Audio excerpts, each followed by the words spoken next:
Here's what to expect during the World of Tanks Onslaught Legends Cup. Awesome cash prizes await the top teams from Europe and North America as they compete in 2-day double elimination brackets. Each region will have their own tournament where the action will unfold live on Twitch. What makes the Onslaught Legends Cup special? This season's combat modifiers are enabled, which enhance vehicle characteristics like accuracy, hit points, spotting mechanics, and consumable cooldowns. Abilities won by capturing points of interest will provide significant advantages, while role skills play a major role in turning the tide of battle. Each game will last 10 minutes, while a pool of 10 maps ensures a variety of gameplay in your favorite Tier 10 vehicles. Check out the World of Tanks portal for more information. Enjoy the thrill of battle in the Onslaught Legends Cup.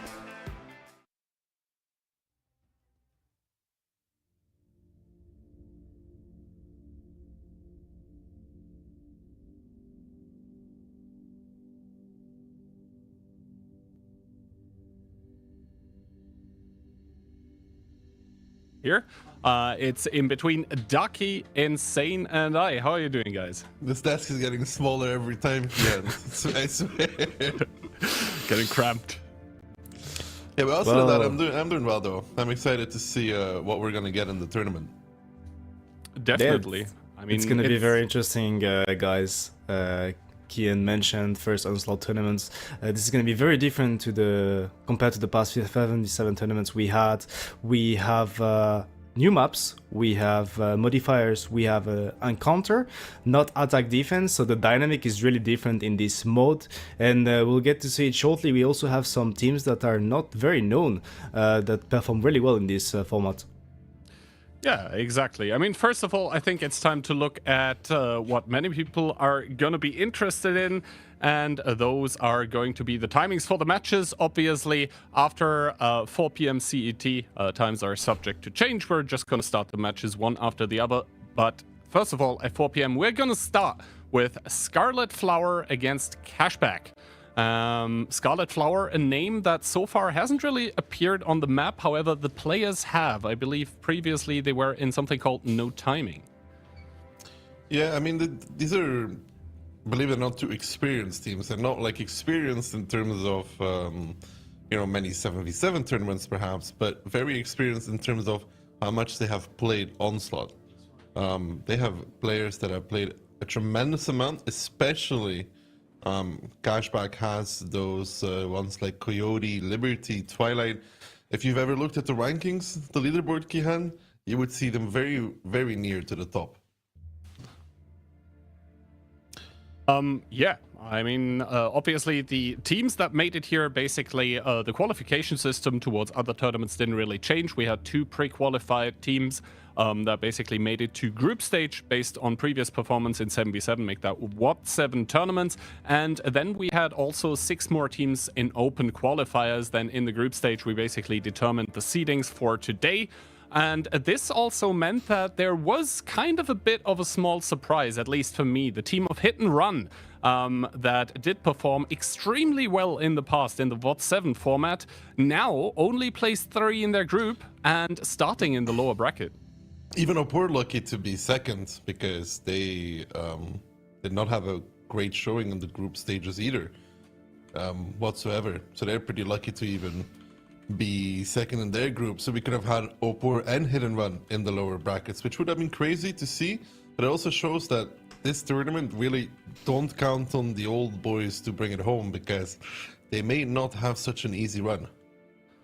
Yeah, they may not have such an easy run. I mean, have we ever had a team in the basically 8-match double elimination bracket make it from a lower bracket all the way to win it all? You have to ask Insane. That's what he's here for, you know.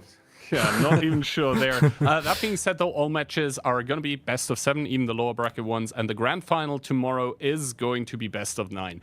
That all being said and done, I think we can also take a quick look at the Twitch drops that we have prepared for the day. I mean, everyone should probably refresh their stream quickly to be able to start claiming them. So today it's going to be some consumables, and tomorrow the juicy ones start. Yeah, tomorrow we have the mystery drops, and well, I'm not certain about that, Kian. You can probably confirm, but not certain it's some credit boosters we have tomorrow. I did confirm it. They are. Ah, they are. Okay, that's great. So yeah, and also on top of it, you will get the chance to finally have a tier 9 premium tank, which is something new. We didn't have that before in the past. It was only tier 8. Yeah, Kian's favorite tank is the VZ114, believe it or not. Who told you that? You. I must have been not in the right state of mind when I said that. Clearly, my favorite tier 9 tank is the M5355. Wait, what? But yeah, all of those things set aside, we now have the upcoming match in between Scarlet, Flower, and Cashback. So, guys, what do we expect here? Well, I expect the team to win, Kian. Oh, that's a fair bet. Hopefully. To be fair, both of those teams performed pretty well in their respective group stage, so they're gonna meet each other now. Scarlet Flower was the team making the perfect result, 3 wins, and well, Cashback, we have seen them in the past in the 77 format. In return, Scarlet, this is probably the team that is pretty new to this, but as Daki mentioned before, they're very try-hard. This is a very young team, talented players, and very involved into this new format, so that could be a good surprise for this one. As we get to see the community prediction, it's pretty much a 50-50 between these two teams. They were very, very, very trying their best, like setting up training rooms with themselves. That's what Phil told me, you know, where he creates special battles where they can test timings, test angles. So a lot of preparation went in it for them, at least from the Cashback side. So we have to see if that comes into effect in this match. Yeah, you said that Scarlet Flower had the perfect run, but they also had the easier group, IMO. The teams that were in there, I mean, Opur was the giant, right? The other two, not really quite on par, but if you look at the second group, the second group really had 3 good teams, Hit and Run, Cashback, and Mafia. And Cashback only losing against Mafia, which is Frugo's team. So, I mean, I don't know how much I'd take away from Scarlet Flower being first in their group. I mean, nevertheless, they are where they are now, which is top of their group, means normally they should be playing against the easier of the top 2 opponents, because that's basically how it works. A1 versus B2, B1 versus A2. That being said, though, pick and bans, we have a map pool consisting of 10 maps. Quite some variety there. That being said, though, as we are in a best of 7, that means we're only going to be playing a maximum of 4 of them. Klondike and Cliff getting banned out. Oyster Bay, Airfield, the first 2 maps that we're going to be seeing. El Haluf, then the ban. Glacier, or Glacier as some would say, possible map 3. Then we have Pilsen, Outpost, and Ensk being removed. And Ghost Town, the possible tiebreaker. I mean, Ken, I think it's maybe you should tell everybody the rules, since it's not attack defense. What happens if a game times out? Because it's important to know. So yeah, how it works is that since it is an encounter battle, the team with the as soon as the time runs out, the 10-minute battle timer expires. The team with the most kills wins. If no team has more kills than the other, then the team with most damage wins. And if both teams for some reason have the same damage, then the team with the first kill wins. I don't think we'll get to that. I'm not sure how many draws we're actually gonna see here, as a lot of teams tend to play quite aggressively. As we do hop into the game here, it's gonna be Scarlet Flower against Cashback in the first ever streamed Onslaught game. Lineups, they can still change a little bit, Kihan, so we shouldn't read into it too much. They might still change it because, you know, it's the Onslaught format. You can pick a tank until the last second, but it doesn't look like Scarlet Flower is going to do that. You can see already the double DPM tank, CS, BZ, double 60p DRHM. Looks like a solid lineup. For Cashback, though, they are bringing the Leo. We haven't seen that too much. Yeah, the Leo, quite a curious pick. As you can see, both of the teams bringing the Rheinmetall Panzerwagen and the one with the plane immediately, revealing any and every information to everyone on the field. So a fog of war not going to be a factor in this first battle here, as we do see the two teams fanning out. For Scarlet Flower towards the cap, it's going to be rather defensively here with the 60 TPs. Squeezy for Cashback, though, driving towards the outerward strike. They've done that in groups quite a lot, by the way. I was watching the groups, and they really like that 113 for the B2, B3 position. They were bringing it time and time again to take that strike. And yeah, the 113 does have that amazing DPM, and the Onslaught modifiers do help the gun of that tank perform a lot better. That being said, obviously, I think the ability that we're also going to have to watch out for is going to be the E50M/430U ability that basically makes your gun handling better, it makes your reload better, it makes just everything about the gun just so much more comfortable to use, upping your DPM that normally can be a problem on the E50M. Other than that, I mean, the 60 TPs, I believe it's called Unity, and then the BZ there with the group heal, that can be interesting moving forward because you can even heal your light tanks with that one. Yeah, but the group heal, Kian, from last season, I think it got nerfed last season, mid-season, if you remember. So it's not that good anymore. And if you're wondering, like, oh, I played last season, there was a lot of mouses. Why is there not that many mouses now? Well, the mouse doesn't really like improved accuracy shooting against it.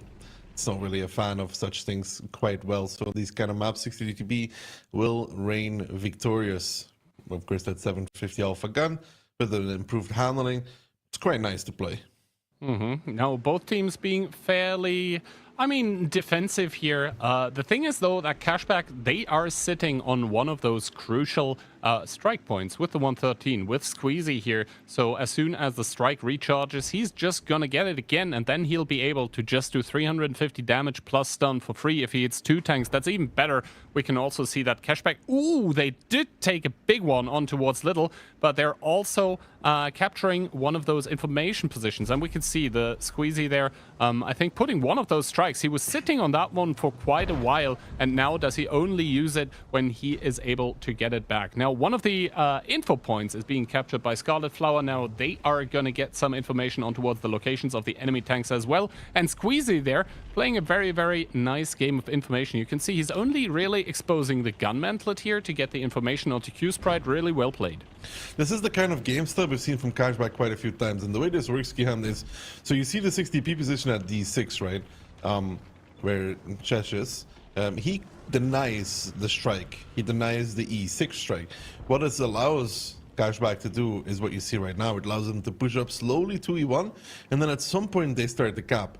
You see the 60p there right in front of your screen, in front of Shelby. He stops that strike. Now, if you can't take the strike and you get pressured back from E2, you cannot reset. Normally the cap is quiet in the open, but when you no longer control the balcony, this is not really a worry anymore.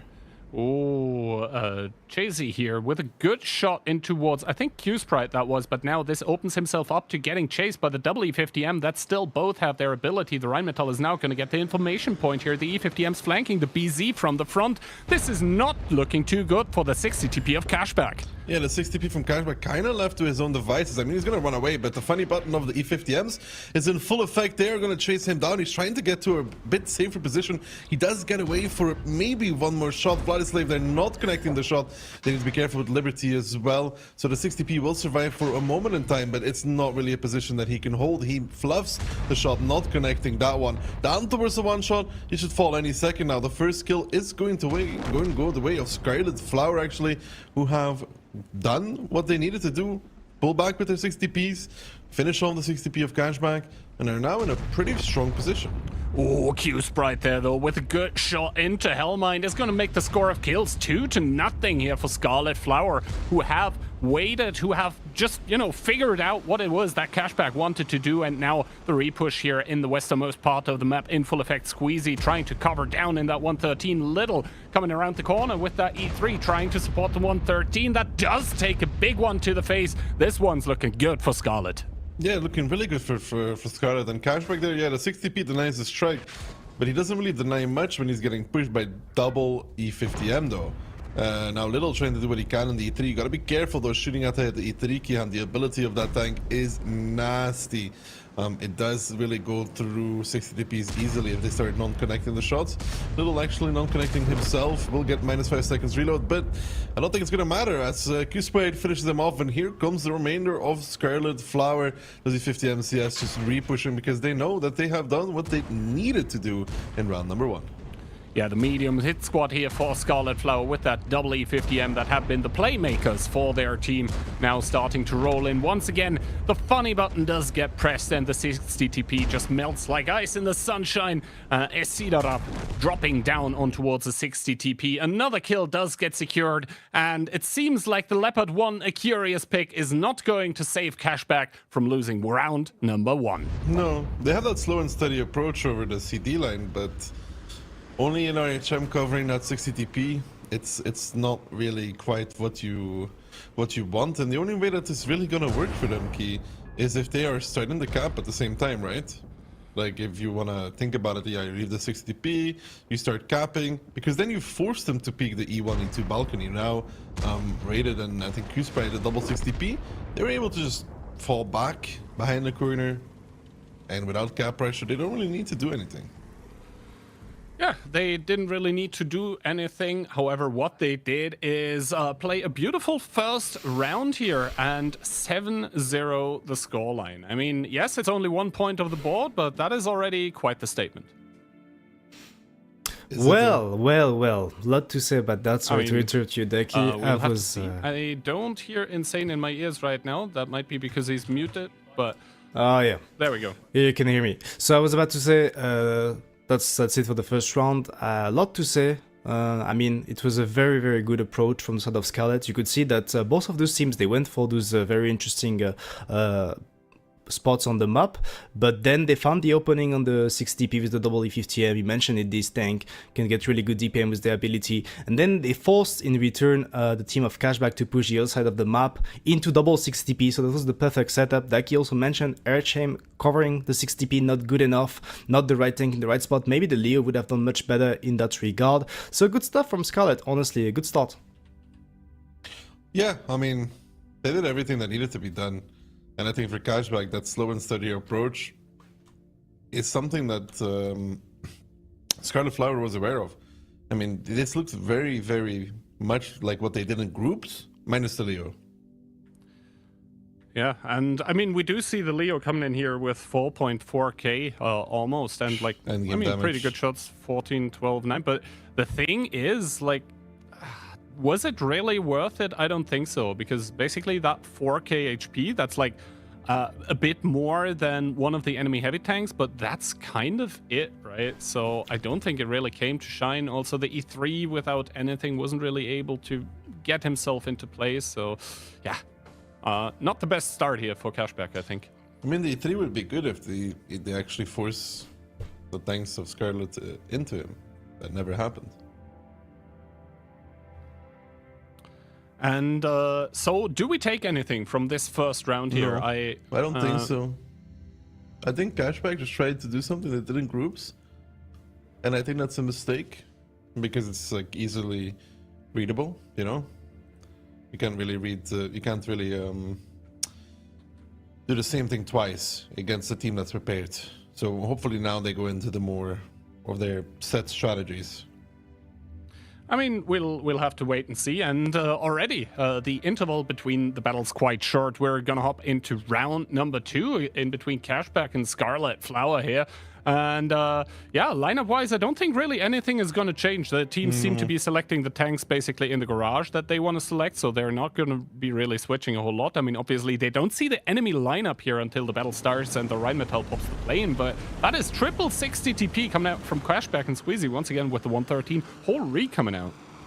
On some maps, you may see changes. I would mainly think of something like Al Haluf, you know. Important to note here, Liberty did not get spotted by Shelby's plane. 6 people are spotted, Liberty is not, right? So that is something to keep in mind. But on some maps like Al Haluf Key, where spawns matter, you might see some changes. But on this, yeah, they just pick what they're gonna play.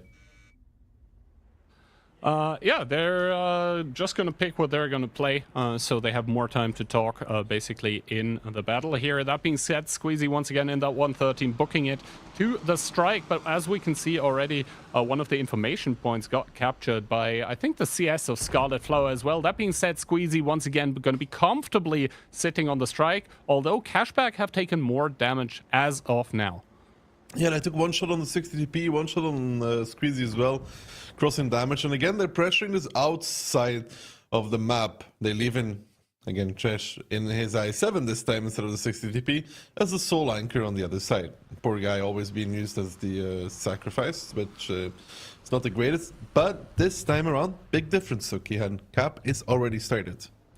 Cap is already started here. However, with the 100-second cap timer, if you're one tank that is in Onslaught, it's going to take quite a while. And remember, strikes available, as one is being captured by Scarlet right now, would mean that they can easily reset. Double tank on the cap, though. 35 seconds. Jay-Z there with an overpeak. Does try and does punish Shelby Walk for an overextension, but I see that up seemingly not able to capture the strike here, although the I7 seems to be in a pickle.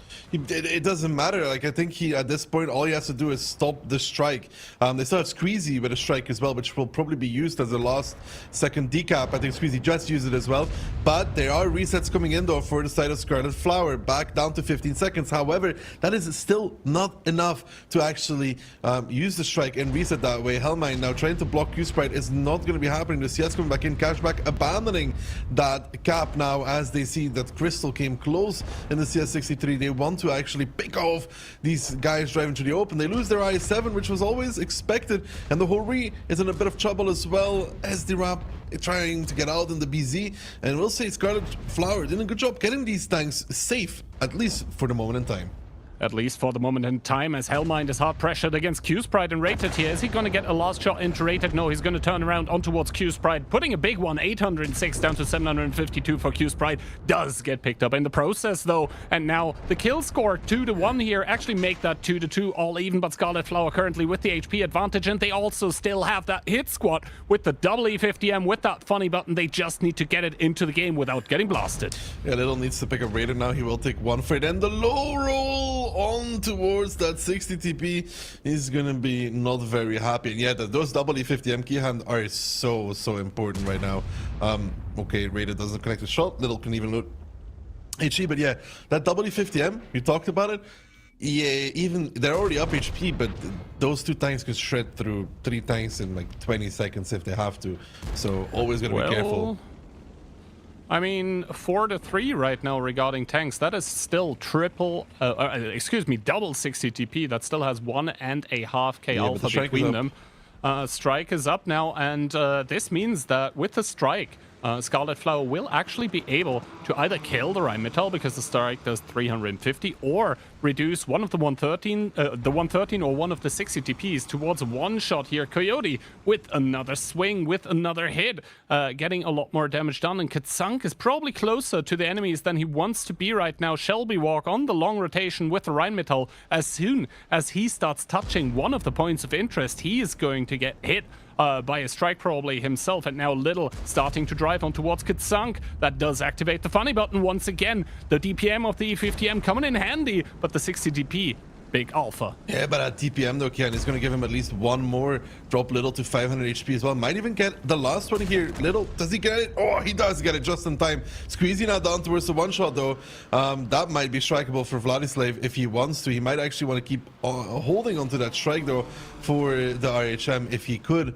That would be the priority target number 1 for him. No, he does use the strike there on towards Squeezy. So Squeezy's out.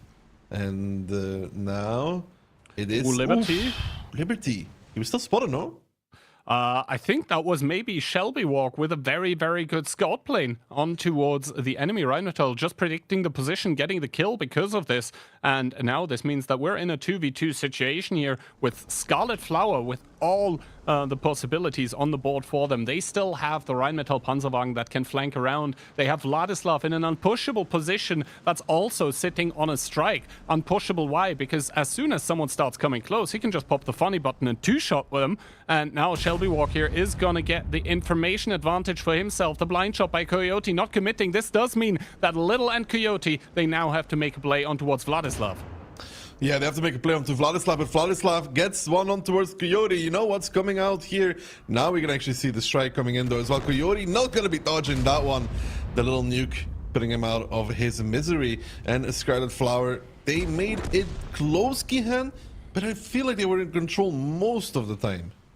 Yeah, definitely. It felt like this hit squad, once again, the combination of mobility, of firepower that those E50Ms and the informational advantage that the Rheinmetall as well provided was just about enough. Yeah, and that I7 there, I don't know, it's sacrificing a tank to reset the strike rate insane. What do you think? Well, honestly, it was interesting to see Cashback go for the base trade, because they took the lead with this and they forced Scarlet to go for some reactions, but you could see that Scarlet, they were on point in terms of their positioning. Also, the HPs they had and the bleed they took early on those tanks to get those position, they were up on HP like 2 to 3k, and then they just had to completely surround them, force them out of the cap. Yes, they got some kills and they were up on tanks, but they were always down HP, and Scarlet played around that the entire time. Yeah, and once again, we see the special tank pick by Cashback not really coming into effect. Like, they did pick the Hori, and while that can be a very powerful asset with those 350 AP pen, which honestly are, you know, pretty good to have, not really coming into full effect here, only 2k damage, and honestly, that's not even a full tier 10 tank in Onslaught with the HP modifier. It's 360, no? 360 even? 360, yeah, you're correct. SMH killing. Yeah, it's the same story for Cashback here. Like, I like that they pressured the cap early, but they're again giving up that I7, and then the Hori is amazing late game, but he never got to the late game, and that double E50 is so scary to fight against. When they come back in with the DPM button, I mean, we'll have to wait and see, and already we can see the pace of the match is not going to slow down. After Oyster Bay that went 2-0 the way of Scarlet Flower, we are now going to be headed to another one of the Onslaught maps. It's going to be Airfield. Airfield, I mean, we would have expected Oyster Bay to be kind of slow already, but it wasn't really. I don't feel like it really was slow. Airfield, however, can be played in two ways from what we've seen in the groups. It can be played extremely slow and just figuring out where everybody is and then pressuring. But it can also be played super quickly if you do go for the cap at some point. Yeah, as we did once again see a replay here, but now in towards Airfield we go with the lineups, and they do actually slightly change. I believe one of the players in the Cashback team probably not having quite the tank that he wanted. That being said, though, I believe we're just about to see a Jagdpanzer. Yeah, not the worst, and I think it was Cashback already before that we've seen this play. I don't know if it was exactly. I watched most of the group stage Kehan, so I have like flashbacks here and there. We definitely saw a Jagdpanzer played in groups. I don't know if it was Cashback or not, but it is an annoying thing to play against for mouses, because every time you shoot him, it's -5 seconds, and he does not bounce you.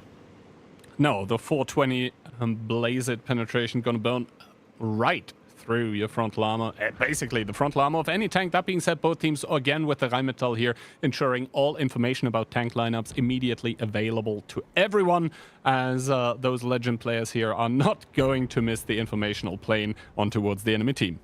Yeah, we should just assume, unless we see differently, that everybody's spotted in the beginning. Yeah, that's just the way we're gonna look at it most of the time. The only ones you really have to pay attention to is the lights themselves, if they were spotted or not, because that is like useful information. But even that, if you don't spot the light in the beginning, it's not the worst thing in the world. Yeah, I mean, you can basically assume as soon as you get spotted that the enemy team has a light, so it's most likely going to be a Rheinmetall. It's not going to be an EBR. That one doesn't have the plane ability. But yeah, now we'll have to wait and see. The outer ward strike now going to get contested by Rated, and he can do this actually because there is the CS63 that can provide crossfire, but against this amount of fire, good question.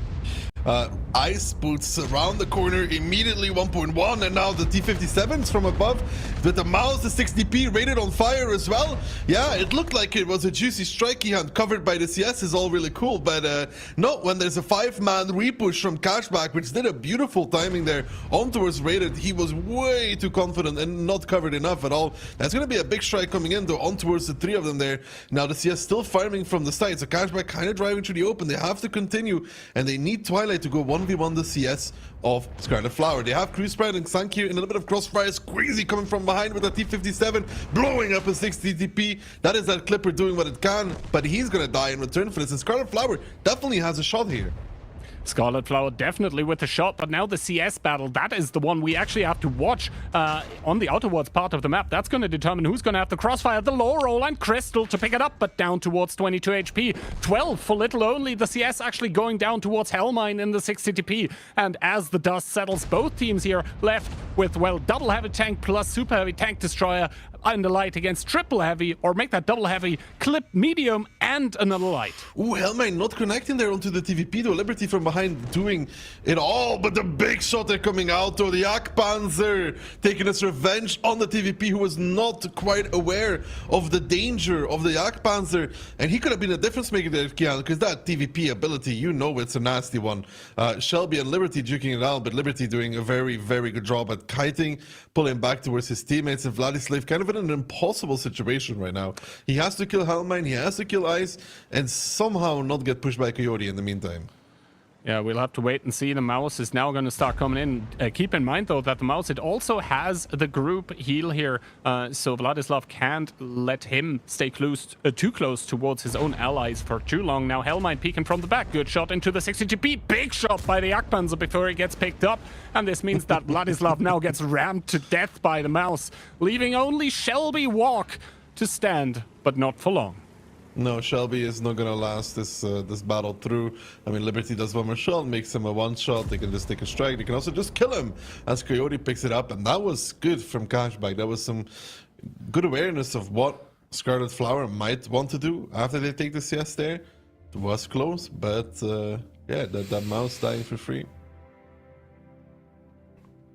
Well, what can I say about that one, guys? Honestly, well, I think it was a really good start from Cashback, taking down that mouse. I was almost questioning the fact they kept on pushing. I was not certain it was necessarily needed, because it was a good first pick for them, and they didn't bleed that much for it. I think it was a fair trade. Also taking out the super heavy from the enemy team, and afterwards I was a bit scared, because Scarlet, they managed to just get back, hold the position and take back the lead HP wise, but you could see that in the kill department Cashback was doing great.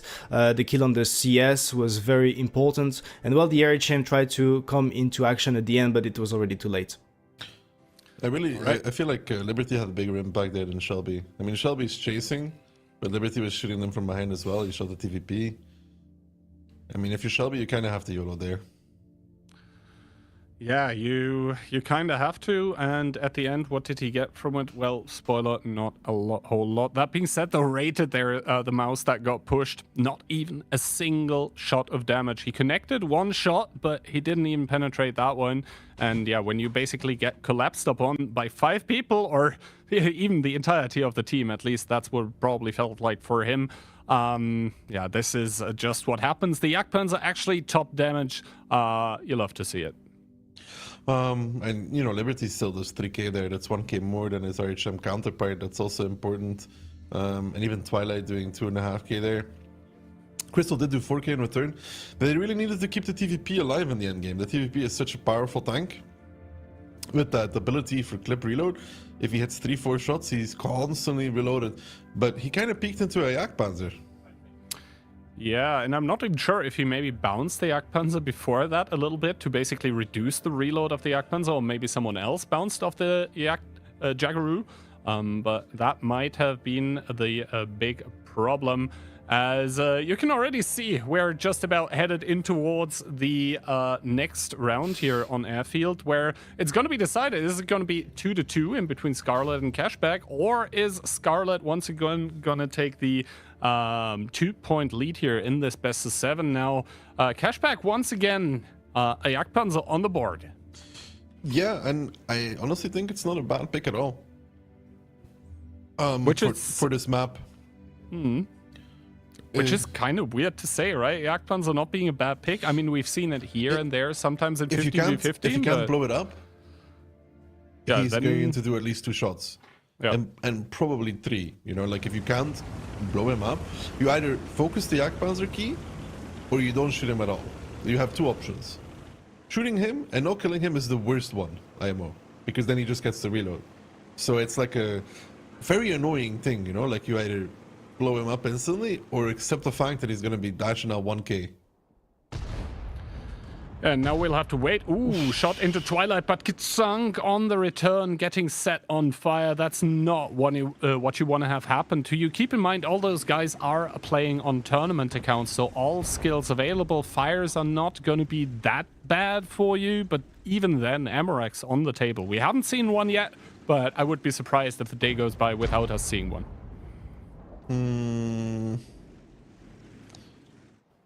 Yeah, this will come at some point, but Q-Sprite trying to take the strike. I don't think this is going to be happening. Liberty should get the reset there.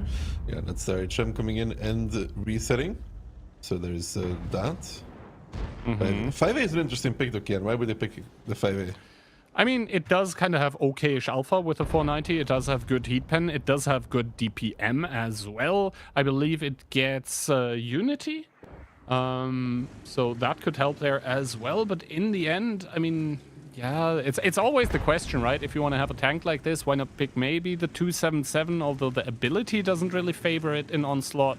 We'll have to wait and see. I think he's just posted there to essentially provide some good fire support from the balcony because, once again, with the accuracy modifier that you get, the iffiness of the gun, not that big of an issue. No, but I don't know. Does it do anything better than... well, does it do anything better than a 277 there? Except for the gun depression. DPM. But, DPM. Meh. Then again, obviously the teams are picking blind here against the enemy team, so they don't really know what they're going to be up against. So maybe the 5A was intended for some other purpose, and upon figuring out the enemy lineup with the RHM, then they decided to put him there. So there's always multiple layers. That being said, though, Kitsunk in that CS63 on the outside, taking shot after shot after shot. Needs to be careful, especially since Twilight in that CS is double charged here and can dish out some punishment. Now down towards a one-shot, 389. That is a possible one-shot. Ooh, and we do see another hit going into him. Kitsunk is going to die there, I think. Yeah, they did a good job at angling him out, right? Getting those angles on that CS63, and Liberty's actually shutting him down, and that is amazing for Cashback. I mean, sure, they lost some damage on Twilight, but they're not going to be able to kill him anytime soon. Yeah, and we can even see that Iset in the Jagdpanzer is able to take the strike here. That's another 350, basically damage for free. That's also the free possibility to reset onto the cap if push comes to shove. We can see Scarlet Flower. They have started the cap, but they're also simultaneously under a lot of pressure here to basically do something, do anything, take map control, maybe even have to hope for a lucky pickup, maybe. A lucky pickup?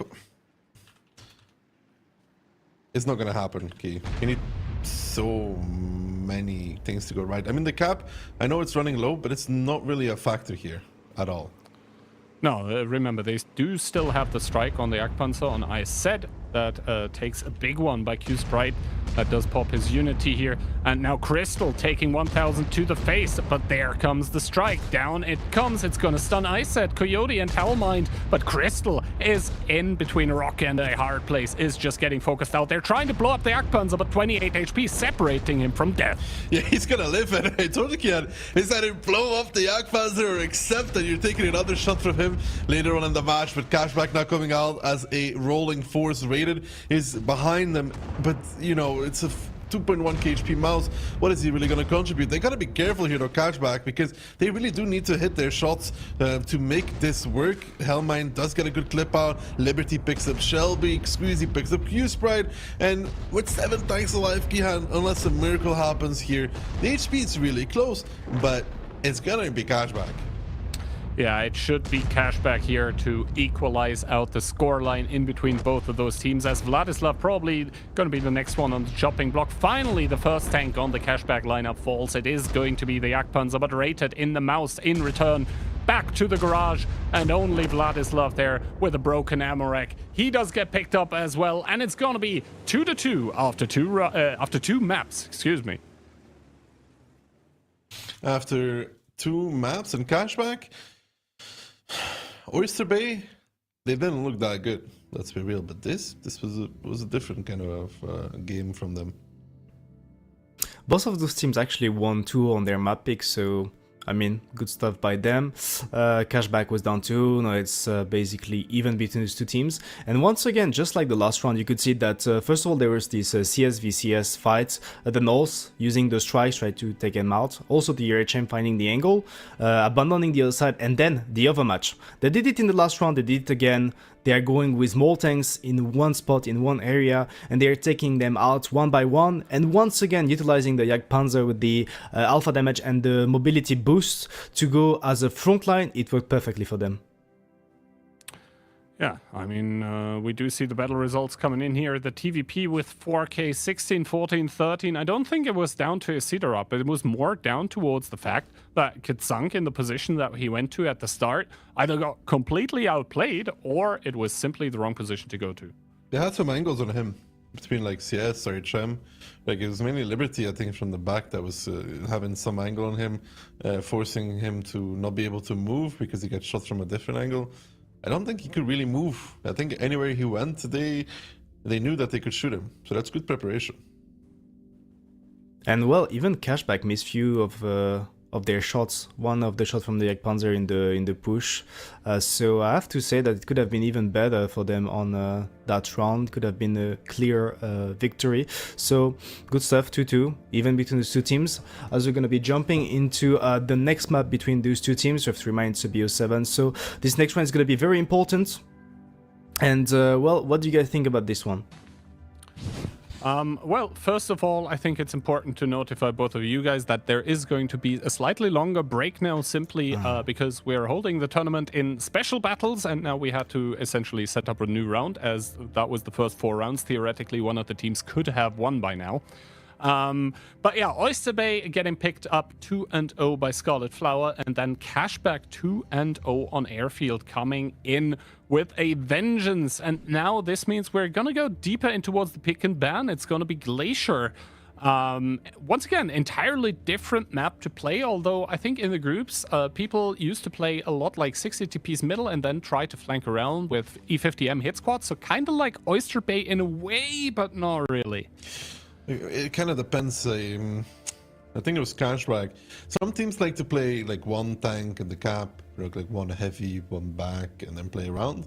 Cashback was more the kind of team, from what I remember, groups that played 2-3 tanks towards the cap, nothing back, put pressure on the guy, and only have very, very limited to almost nobody going around. They mainly try to win the middle, try to win the cap, and the late take the hill. I mean, this is something we have seen from them in the last map on Airfield, going for some overmatch. As an opening, this is pretty similar. Like on this map, we have to mention that in Onslaught, the maps are very huge in comparison to the normal 7v7, so you tend to take a lot of map control, establish some information, and well, you have 60 TPs for that to hold like the important positions, and then you have the mobile tanks, you have the E50M, the CS, also the RHM for the early info, and just moving around the map, gathering information. And well, it's something we could see once again. You mentioned it, Kihan, 60 TPs in the middle, but I would expect Cashback to go for what they did in the group stage. It's to find the weakness, regroup all of their tanks, and go for the push, and take down the isolated tanks from Scarlet, but they should be aware of that strategy and they should be playing around it. I mean, it's kind of hard though on this map to hold everything. It depends what side you spawn on. If you're on bottom left, say west base, then you have easier access to going around the hill, because when you do push through, you have the little hills that cover you better than it is from the other side. So not everything is that easily holdable, but then from northeast base, if you do it well, you hold the Glacier Road, which is through the K line, much better, because you have better shots and safer positions. So it really depends what they want to go for. They might also just drive middle with 6 tanks. It's definitely possible, believe it or not. You can indeed just drive over as long as you kill the guy close to the cap. Going around takes a long time. It's not so fast, which is a bit of an issue usually. And also I want to expand a little bit on what you said regarding the maps being like huge compared to 7v7 attack defense play. While yes, the maps themselves are larger, at the same time, I think the points of interest with the Insta Spot Everyone ability, especially, like it doesn't reduce the size of the map, but it makes it smaller in terms of informational gameplay that you can do. This means that basically you get the information on all tanks, and then you can immediately make a move somewhere on the map. You don't really need to play a huge informational game simply because you get the information available for free if you can take the point. You just bring an Iron Chemkey hand and he spots everybody in the beginning. And that on top, yes. Except for the Irish Shems in my games, they usually only spotted 3, 4, maybe 5 tanks if we were lucky. Well, good thing that wasn't me, because I actually didn't play a single RHM game in Onslaught. You're not fast enough anymore, Kian. I found it pretty funny that some people were arguing, like, what is the fastest way to actually go towards the plane? The fastest way with the plane is not to click the ability, it's to let the countdown end, aim in the sky, press the ability, and then adjust with a higher gate sense onto the thing. It's the fastest way. There's nothing that's faster, especially on Glacier, because on Glacier it's considered the hardest maps for planes, simply because both teams spawn on a slope. All right. And yeah, when you spawn on a slope, you have to be quick with the plane. So I guess we are gonna hop into that one, and then we're also gonna see what exactly the two teams will have picked. Glacier, the first time here on the board, and for Cashback, it seems like RHM, a Leo 1, double CS, mouse, and double 60. This Leo again? I kind of like Scarlet Flowers lineup more if they keep it. RHM, TVP, double E50M, BZ, double 60p. The CSs and the Leo will struggle against this. Yeah, I mean, the simple fact that the E50M can basically drive in, auto-aim, and do its shots regardless, and pop the funny button and just have more DPM available. Together with that TVP, like, once again, this reload ability makes it really, really powerful in towards the late game, where it can sort of play assassin style, or just, you know, do 3 shots here, do 4 shots there, and it's really annoying to play against. Crystal now driving towards the middle with that TVP. Is he going to get the information on towards Squeezy? He does. Will he get a shot? Decides not to go for it. Doesn't know how much is behind that CS. Behind that CS, no, but using the double CS properly, it's gonna be hard here. So one went middle, one is going K line. You know, CS does not win a 1v1 against an E50M. But Cashback again, this is kind of what I talked about, Key. If you remember, they like playing heavy middle, and that's what they're doing again. They're using Twilight in the mouse as kind of a shield for the 60 piece, which is interesting. And this looks a lot like them, Key, if I'm gonna be honest. Like I said, playing a few heavies in the middle, pressuring, but they are gonna take a big strike here. 3 times 350 Keyhand. That is how much? That is 1,050, so exactly the Jagdpanzer Alpha, as Esidara from the back lines in that BZ is trying to do what he can to punish those 60 TPs for going up this slope. Coyote, they're taking damage to the engine, but is going to make it up. They're even going to get a information point about the E50Ms around the aircraft carrier. They have taken the strike away from it already. Look at J9 Keyhand. Seems like Shelby getting caught out again in his RHM, dropping low, not even doing anything to Hellmine and Liberty whatsoever in his RHM respectively. And Shelby there kind of running ahead of things. I mean, Xank not near him whatsoever. Shelby now down towards a one-shot. Liberty wants the kill, and it's going to be Ice actually in the Leo, and that is a disaster on this map. To lose the light tank in such a fashion, it's not great. And now the BZ kind of left to its own devices as well, and the flank around Kihan, it's still flanking. They're finding nothing.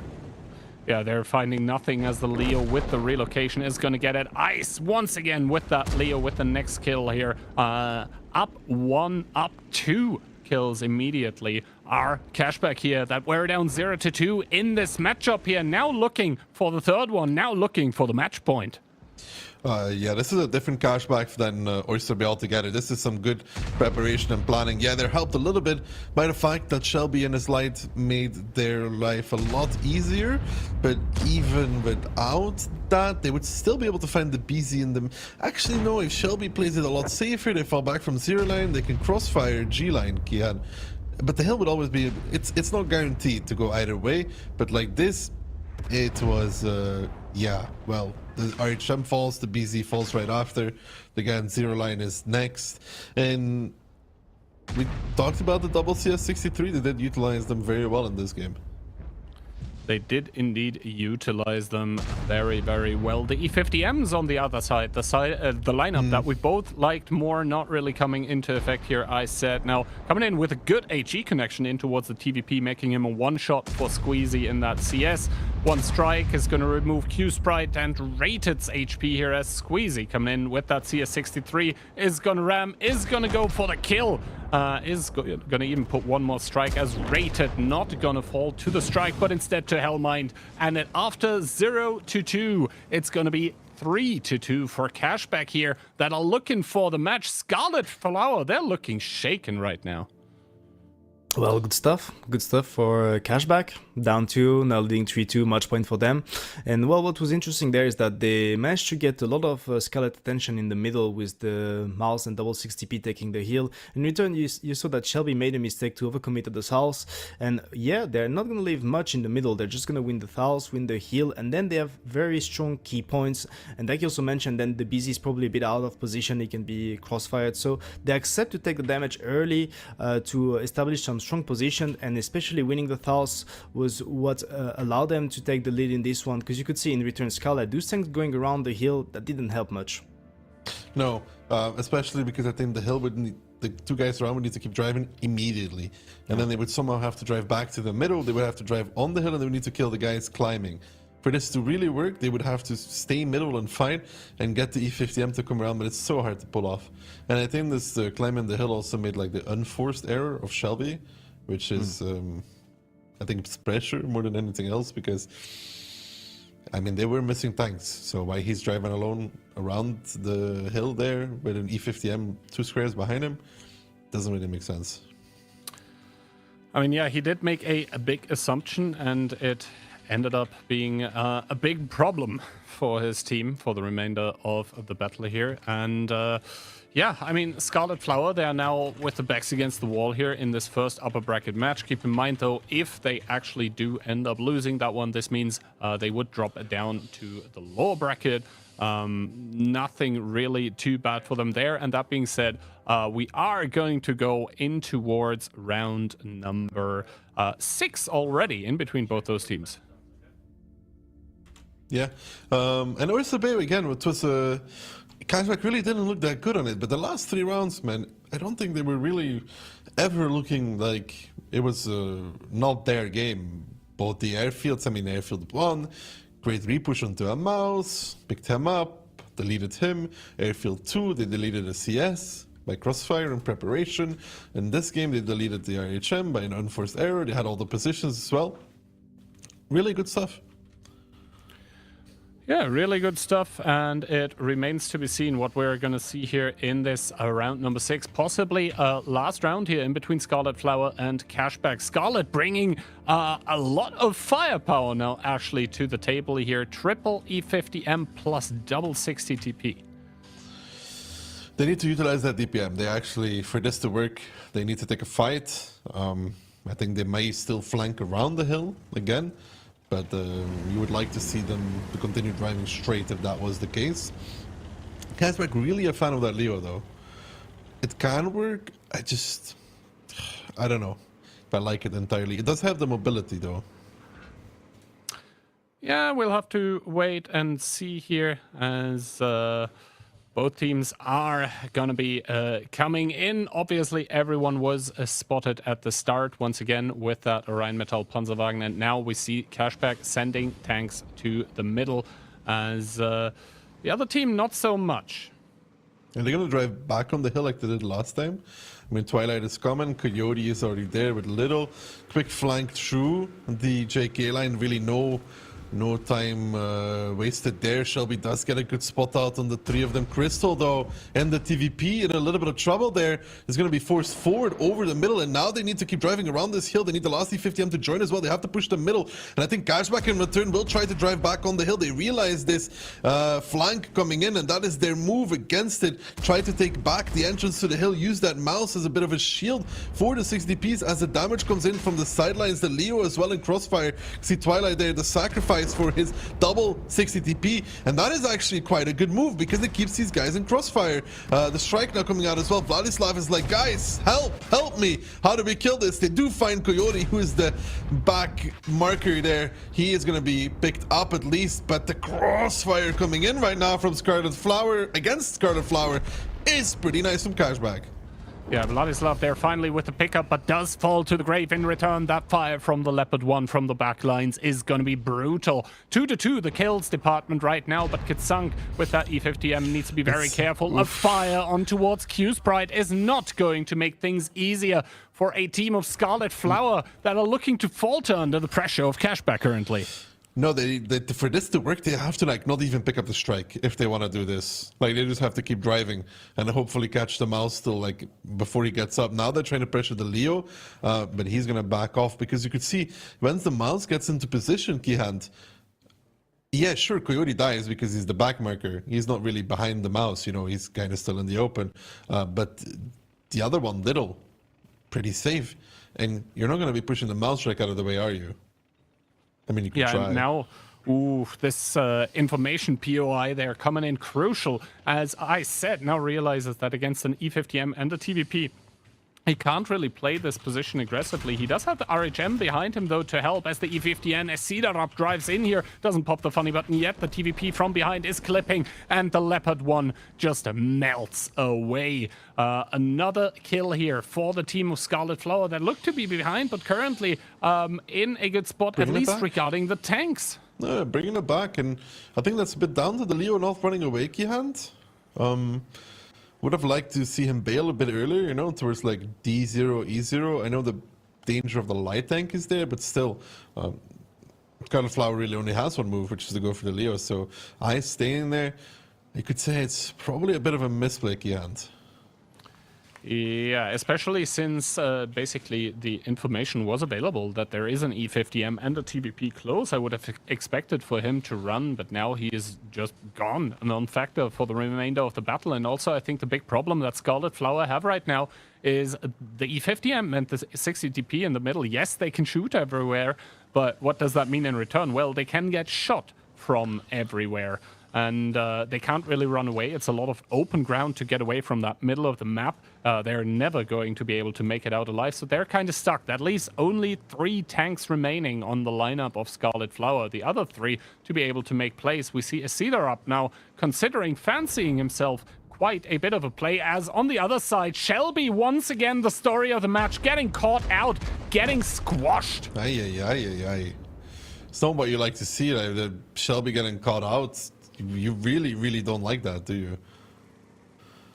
I mean, it's happened once on Glacier, now it's happened twice. He should be in a position where he can get pushed, Kian.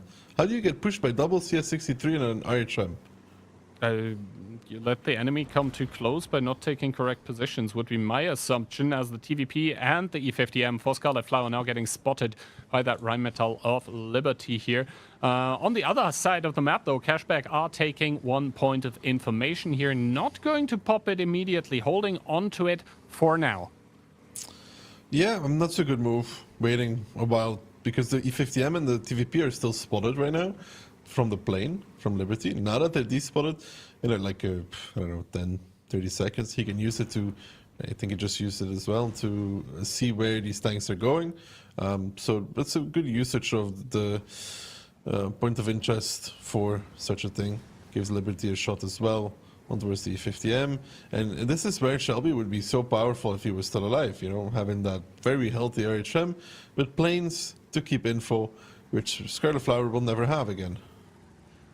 Yeah, exactly. And the thing is, on Glacier, actually, there is only one spotting point of interest here, and that one is under firm control of Cashback. This also enables them now to drive around with yumpity dumpity, with Liberty and Squeezy here, and the CS and the Rheinmetall Panzerwagen respectively. They're going to be able to take that Arti-Strike POI just about for free. There's no way that the E50M that is there can push them here. I think that should be Katsunk. Yeah, so he is even a possible one-shot for the Rheinmetall, definitely for that CS, and most certainly for the 60 TP that could be loading over the aircraft carrier. Yeah. So for the boys of Cashback, they still have that 60p on the hill. They're taking back the info. Little will probably use it immediately. Spots out everything. So now they get the strike. And guess what is a problem here for Scarlet Flower? His name is Xank. He has 331 HP, and he's about to disappear from this match. Yeah, he's about to disappear because the Rheinmetall can respot him and then strike him with the big Arti-Strike that he is currently taking. I mean, Cap even does get blocked. Little has the alpha damage to delete Q-Sprite if he peeks. Can he push the direct through though? Can he like actually push it? We'll have to wait and see. But the big problem here is that Katsunk is down to 331. That means he is strikeable for the strike that Cashback currently have on that Rheinmetall. And there is nothing that he can really do. I mean, Squeezy taking another shot here in his CS63. I believe that was the crystal in the TVP. So good work from him. But the thing is, for the time on the outside again. Ooh, yeah. The E50M is pushing the CS, so he should be winning that engagement, especially if he pops the funny button. Both of them getting stunned here. Hellmine down to 683, but Esida up. Does he have the ability currently active? I don't think so. This means that the E50M actually doesn't have the DPM that it needs. Another strike missing here. Hellmine trying to do what he can, but Esida up with the kill. 4 versus 3 tanks. Liberty trying to salvage the situation. The only issue that they have is that they use the strike though. Like they use the strike on the C50M to try and get him out of the fight. Liberty is not going to be missing that though. The cap though, Kihan, the cap finally blocked their last second by the CS63 of Squeezy, but he's very, very low. They haven't found out yet where he is, that he's behind the corner. Q-Spray getting reset there. He had all the cap. You didn't want to actually do that with the tank. Little from behind. Finding Xank now. And now between Little and Liberty, I think they have a pretty good situation. Crystal, you cannot run through there. That road is shut. Those who are dead will guard it. And now driving through the open, through the RHM. Can Liberty find the angle? He can. Shuts him down. And now just Q-Sprite remaining. And Kihan, if Q-Sprite doesn't peek there and keeps the cap points and they kill the CS63, they could have actually capped this. I think they could have, yeah. And now Q-Sprite, the only one remaining in this match here for Scarlet Flower here. The score, though, I think Scarlet still 2 and Cashback still 3. So that means that currently Cashback should be taking the match. Yeah, it's 4-2. 4-2. Slight error. So my prediction coming true. This game a lot closer, though. And I think both teams, they're unforced errors. Leo giving himself up. Insane. HM giving himself up. I don't know. So it was first of all a very good opening from the side of Cashback once again to go that aggressive over the Thals, and honestly the crossfire they had afterwards with these tanks over the hill, it was really good, but you could see that Scarlet this time was a bit faster reaction wise compared to the past round, and then well it came down to very slow like moves, like the Leo getting the information but not running, and then the RHM getting caught. So it was a very long battle, a lot happened, and at the end of the day it's going to be Cashback taking the victory 4-2, so they're going to be the first team moving into the next round of the winners bracket. And I have to say, at the end of the day, it's a pretty well-deserved victory. Not the greatest on Oyster Bay, but then 4-0 on the 2 other maps, good stuff by them. Yeah, that Oyster Bay, they looked a little bit lost. Maybe they relied too much on what they did in groups. Nothing new there coming out. Cashback will have to rethink that, but the next 4 rounds, this one was really close. But then again, I think Cashback using the strike on the E50M is also, it could have lost them the game. Like they put everything they had on the E50M, and Liberty did kill him. But because of that, they also had nobody to reset the cap anymore. And if the 60p doesn't peak and they kill the CS, the game is over. Yeah, a lot of mistakes, yeah. I think that's one of the points we have to highlight, right? Because this is the first ever Onslaught tournament, is that we will probably see quite a few mistakes and misplays on an individual level because, well, frankly speaking, yes, players had a lot of time to train in the Onslaught mode. They had Onslaught training tournaments, Onslaught trainings, etc. But in the end, the amount of time realistically that players had to prepare for this and basically develop a level of gameplay like they, for example, have maybe for clan showdowns, for VOD 7s, that amount of time actually hasn't been there. So I think this tournament is probably going to be a theme of who does the least mistakes. I mean, I think it's also just important to not lose IHMs like Scarlet had twice. Especially this last game, I really don't see how you get caught there in an RHM, personally. We could see the late game RHM is incredibly powerful on these kind of matchups.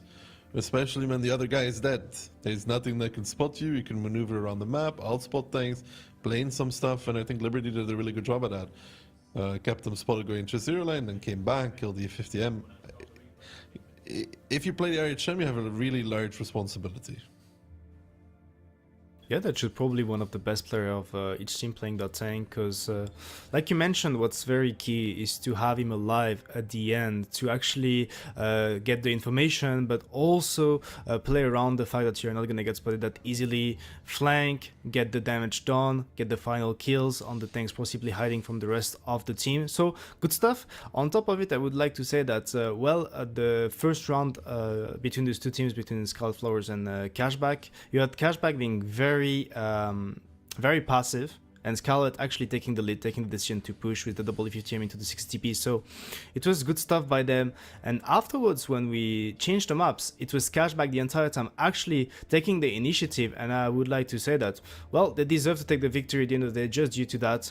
They were not scared. They actually went for it. And well, Scarlet, even though they had good setups to hold, it was not good enough. All right, that concludes match number 1 in the OLC, in the Onslaught Legends Cup. It's Cashback taking the victory 4-2 over a team of Scarlet that, well, started off huge and then had a huge drop-off all of a sudden after 2 rounds. This means we are going to be leaving you guys with some replays of the match that you just saw. And when we're coming back, it's another cracker in the upper bracket. It's going to be Opur against Mafia, if I'm not informed wrongly. So see you then.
Well, hello there, and welcome back from the replays. And immediately we're back for a second match that, as I'm being informed, is going to start rather soon. Opur versus Mafia. An all-Polish matchup. Frugo not with W. Not playing with W. He's gathered a bunch of Poles around him and wants to bring it to Opur. And they had such a good group stage. Indeed, they did. Mafia, I believe, making it through as top one of their group. So Frugo polishing quite some diamonds in his team here. What's your take, Insane? I mean, Frugo, I think that the last time he played the qualifier for the 15-15 tournament, he was blaming his teammate about some communication involving Polish. This time he has a full Polish team behind him. And then from the side of Opur, we have Risha that is back in the lineup, which is pretty funny. He was he was put on the side for the WCI. Well, he's back. Opur's Mafia around, dude, between these as we get to see the map picks between those two teams, and we'll once again do 10 maps, Selaluf and Glacier being the first one removed, and we're going to be starting on Ghost Town, which is an Opur pick. Yeah, I think we talked about it. Ghost Town, actually the only map in the pool that has 3 points of interest offering a strike up to you, and I believe 2 spotting points, right? Then we would be headed to Outpost for a map 2, but I think the lobby is already being started, so it's really going bang after bang here, and we are going to be shortly seeing the lineups for Ghost Town coming in for Opur and Mafia. How much of that is still going to change? Well, we don't know, but what we know is that both teams probably are going to be knowing a whole lot about the enemy lineup very, very soon. Yeah, not much will change on this map. I think Al Huluf is the only one where spawns can be an important factor. You know, like I7 CS, you want to boost to A1, then you pick the good spawns for it, right? On this map, it doesn't really change unless you were to bring, for example, an EBR, right? If you wanted to bring an EBR, like people did in groups, you kind of want that to be an outside player, either left or right, because you can dodge the initial plane. But no such thing here. I mean, Opur with a lot of DPM, though, this is a pushing lineup from what I see. This is a lineup that wants to fight. I mean, then again, the E50M can be quite mobile. So maybe they are going to secure the outside positions. We do see Kono with that CS taking a very, very aggressive route towards the easternmost strike POI here. Wilhelm, meanwhile, by the Mafia on the other side of the map, does get the information onto Twist in that E50M. So Mafia knows that something is afoul in the state of Denmark, at least when it comes to the west. But once again, a very aggressive play by the Rheinmetall player here from the blue team. The first 2 shots of damage, though, flying in towards the yellow ones of Opur.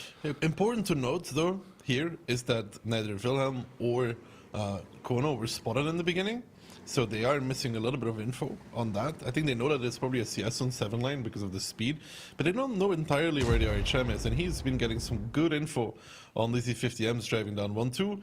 Twist getting spotted out, takes a shot of damage as well, and it's a real issue here for Opur Kihan. They're trying to deny the strike. Wilhelm will probably peek it and reset it. He does, but the bigger issue is I7 and E50M are arriving, and I don't think Opur holds this.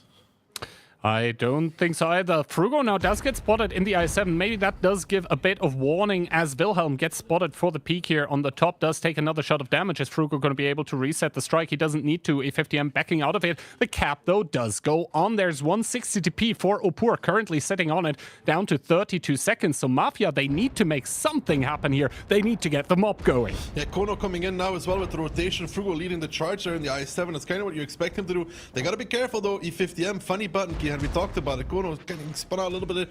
He still needs to put the strike. He does, I think, or one of the guys peaks and resets Twist now down towards the one-shot Barkus to pick it up, and that's a good repush here from Mafia. They do even get the resets with the double mouses. They didn't need to use Kono's strike, which is going to potentially be important at a later point in the game. Miku, that was a 60p on the outside, forced back, taking a lot of damage as well. And if we look at the current situation, Mafia up 4,000 HP already, picked up a gun, and they have done a really good job. Good rotations by them. Yeah, Click here taking 1k in the mouse, but if there's a tank you want to take 1k in, it is the mouse. I mean, the Mafia, the mobsters from Poland, they do have secured the diamond, and they're probably also going to secure the first round here against Opur, a team that in VOD 7 tournaments has been absolutely stellar, but in the first round of the Onslaught Cup doesn't look so good here. Down still 4,000 HP. There is no one available with a group heal for them either. There is 2 group heals for Mafia, so that would favor them in the long term as well. DJ now going to start taking the strike here on the eastern part that the CS from Mafia took at the start of the game. Does get striked in return. This also means that he's going to take so much longer to take the strike here. And we do see the Rheinmetall from Opur taking the information. He does spot out everyone with that. Does see the rotation on towards Kono, but Kono is going to make it safely in towards the corner. That is good. Crossfire, another strike onto DJ. Man, that must feel annoying. It is very annoying, constantly getting reset. And that comes down to them being able to kill the E50M without even using the strike. And Kono kept going even as well. It's a brave rotation and another strike on DJ. And now Kono spots out Ketsai. He's not going to go for the fight, but God, that's annoying for DJ. He's lost, what, 800 plus HP to take 350 damage strike. Yeah, I mean, Ketsai does make it away from the CS63, so that is a bit of danger averted here. Crisis maybe even averted as DJ now picks the strike. Is he going to get spotted for the rotation away? Don't think so. Once again, though, the cap pretty low. The question is, how many strikes does Mafia have available to them currently? Seems to me like 0. The CS strike not recharged. They don't have a POI. 10 seconds. Tarxic comes in. Does not deliver the reset. This is actually critical points in time here. Click now with that mouse. Needs probably to take a bit more damage here, but he does block the capture of the base at 96%, does get 96 reset points, and the group heal for the mouse coming in. Both of them popping them actually, but Pan's Fury is going to pick it up against Tarxic, and now Sir Jacob not taken yet by Click. Please just use the strike to kill Sir Jacob. At this point, Barkias does it. That wasn't as clean as it needed it to be, Keyhand. If they got the first reset, it wouldn't matter that much. But I think this also comes down to Mafia just being up that much. That play there, I think we can both agree it wasn't pretty. It wasn't really good, but they're in a situation where they can do that, because also look at DJ on the eastern side of the map. He's getting pressured by a 60 DP. He's getting pressured by Kono in the CS63, who's just shooting him from the bushes unspotted, and that's going to be DJ down and out. Baku with the ammo rack, but one shot he was anyways, so that's not going to change. Bark is now getting repressured on 1-2, but Opur is just trailing the whole time, and they're not getting back in this. I don't think Mafia will allow them back in this. They now have control over the eastern strike, which they can then use against T6 or whoever they want to. They can take the cap as well. It's just not a situation that I think Opur can come back from.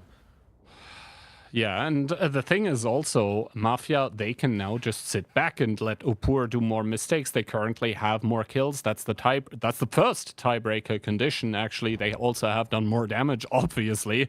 I mean, up 6,000 HP. There's no way they healed that back with the mouse group heals, even though there was 2 of them available. Mafia now taking one more strike here. Click taking a bit one to the face by Miku, but how much is that gonna matter? It remains to be seen. I mean, Opur, they still have the Rheinmetall, so looking a bit better than Cashback, but big strike here on towards T-Sec, on towards Miku, and Miku now even taking one more by Frugo, meaning Baku actually has the one-shot potential onto both of them as T-Sec gets picked up by Kono, and now Frugo driving in to help his body in the CS against that 60 TP, popping the Unity, 313 HP remaining, but Kono should be picking it up. There we go, 2 tanks remaining for Opur, and Mafia are looking to steal round number 1. And they made a really good rotation to 1-2, and I think this is where it also mattered a little bit that the light was unspotted. There is 2 options, Key, for the 7-line. It's either the CS or the light. Maybe Opur thought that instead of the CS, there's a light on the cap, right? And then they pressure 1-2, but the rotation from Mafia there was a very good one, insane.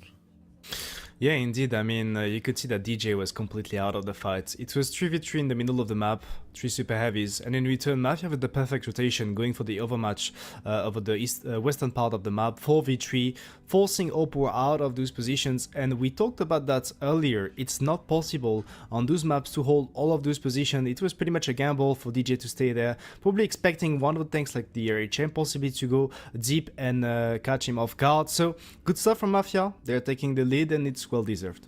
Yeah, and even after Insane, so you had the initial rotation, right? There was 1-2 with Frugo coming as well, and then Kono joining, which shut down that part really easily.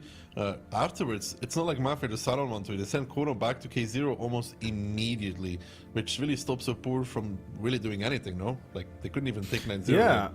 The thing is that they were down one tank, so it's even harder to make a play. They had one tank stuck at the base the entire time, so the info on that tank was all the time in Mafia's hands. So it was close at the end with the decap, but it's an encounter, so you just need to enter the cap itself to get it resetted at the very least. So Mafia under control the entire time, 4k HP up after that first engagement, so it was almost impossible for Opur to make it back.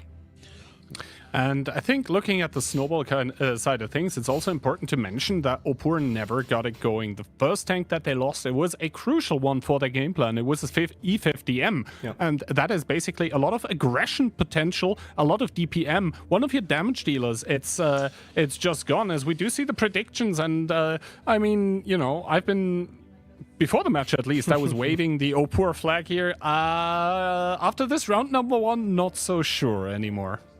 Have you noticed the trend, by the way, that like the team with a lot of 50Ms is just not really winning? They're not really getting it. Like, I think if you pick the lineup that Opur does, and kind of what Scarlet had as well, you need to find an engagement yourself with that DPM. The slow game, I don't think favors you, because they're picking tanks for specific purposes. You know, I7 for this, CS for that. You know what I'm saying? And you're picking E50M for DPM, so you need to find a fight. Yeah, you need to find the fight that favors you, and that's obviously not going to be the singular E50M getting collapsed upon by 3 tanks. That is not what Opur wanted to happen. Now, once again, Rheinmetall on either side, meaning informational availability. Opur bringing triple 6 CTP so far. It seems 1 IS-7 double E50M, so still relying on that brutal firepower that the E50M undoubtedly has. They just need to realize it. And again, let's pay attention in the beginning. Who gets spotted and where they get spotted on this map. And like airfield, it's a bit more important to know where the light is, because the light can play the east, the light can play the west, he can stay at K0, he can take the strike, all these things. So 6 tanks spotted for Opur, Ketsai dodging it in return, all 7 for Mafia. And yeah, Ketsai does dodge it. However, with all the tanks from Opur being spotted, they do realize, obviously, that there must be a light tank on the enemy team. Once again, Kono with the initial aggression here with the CS towards that eastern strike. And the Rheinmetall Wilhelm by Mafia is going to make his way on towards the spotting point, where he will be able to, if he pops it, find out where Ketsai is that hasn't been spotted so far. No, hasn't been spotted. And they're using that I7 on the 3-4 line. It's a nice move of, I think it's, yeah, DJ, to take some map control there. He also spots 1-2 rotation, so you are establishing yourself around that 1-4 line a bit more. You do lock the tank in that position, though. Yeah, and we also see that DJ did take a shot of damage. Frugo, I think, has the hold down position, puts a big one into DJ here, who's down to 2.2. There is no one with a group heal close that could help him there either. The strike does get picked up by Twist in the E50M, so they are going to be securing that one. Wilhelm does make it over with Rheinmetall, and so far seems to be unspotted. The I7 of DJ, yes, he is pushed up pretty far, but he seems to be unable to see that CS, probably even low noise exhaust on the tank. Yeah, he just wasn't peeking when Kono was coming in, and now Ketsai is arriving in the light himself, but oh, Kono does get spotted out now in the CS63. Ooh, damage taken, 1-2 combination there, one from the E50, one from the RHM. So good timing there from Ketsai. I think the E50s would probably spot him as well. But now though, you have Frugo and Kono in that position, and you couldn't wonder a little bit, what was Mafia's plan here? This looks like a juicy double strike though.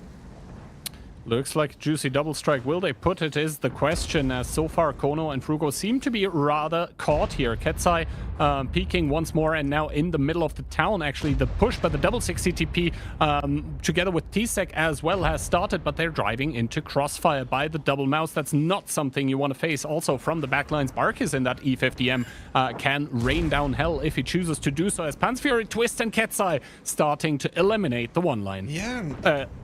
Yeah, well, eliminating, evacuating. Evacuating was what I meant to say, yeah. The only ones getting eliminated right now is Ketsai, half HP. And again, Mafia seem to be in a bad situation there, but look at the HP. It doesn't say the same thing whatsoever.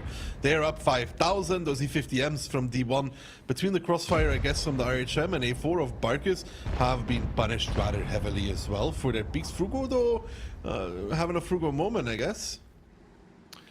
I mean, he does go down towards 573 damage fuel tank. I don't think he's going to be repairing that one. Down to 69. Very nice. If you're on the team of Opur, they managed to pick him up. Minus Frugo.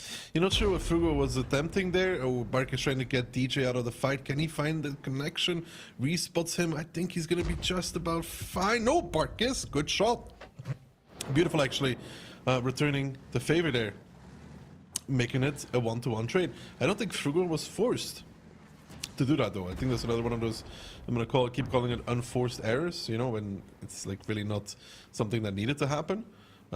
Twist has taken the strike, but again, though, Kian, look at the HP, man. Like, yeah, I mean, 2 strikes getting simultaneously captured by Twist and Sir Jacob here, so that's going to be at least 700 damage that Opur are going to be able to do for rather free. Also, it's going to stun the opponents, but first of all, they need to find out the locations, and they need to find juicy targets for the strike, because yes, you can easily find the mouse, but if you strike it, it's going to be like less than 10% of its total HP. Was that then really worth it? Probably not. Kono does get striked in that CS63, however, down to 1400. That is a 2-tap. For the 60 TPs that Opur has available, takes another one to the face. 1k HP remaining. Yeah, 1k HP remaining, so bringing it back a little bit there. The good thing for Mafia, what I can see is that Wilhelm does have a significant HP lead over Ketsai. I think it's 420 alpha on the HP of the RHM, if I'm not mistaken. 410, 420, I think it's 420. So Ketsai is a 3-shot. Wilhelm is definitely not a 3-shot. He's more like a 4-shot. So that gives him a little bit of room to work with. But it does seem like they're going back towards 1-2. Like, they really, really want to control this 1-2 by the looks of things, because they're crossing Barkis over as well now. So they have Kono, Wilhelm, and Barkis. Barkis is almost full HP, so that's pretty good. But they might even try to pressure the cap.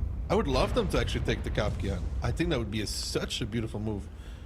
But I mean, we'll see what Click and Tarksik go for. I think also that they're going to go for Miko. Click, they're taking another one to the face now, down to 2.3k HP. Miko is going to try to do what he can, but that is triple super heavy tank that he's fighting against. Baku taking a pounding in his 60 TP respectively, but now it's going to be Miko who's going to go down. Kill advantage once again for the side of Mafia, but the HP advantage that we were talking about actually completely evaporated. 1k separating the two teams now, and with this amount of HP still remaining, that's basically nothing. But look at the position of Jacob, though. I think he can get crossfired when running away, and he realizes that as well, so he's backing out of that. If he stayed close, I'm pretty sure 129 could have shut him down. So yeah, that HP advantage had disappeared, Kihan. I agree.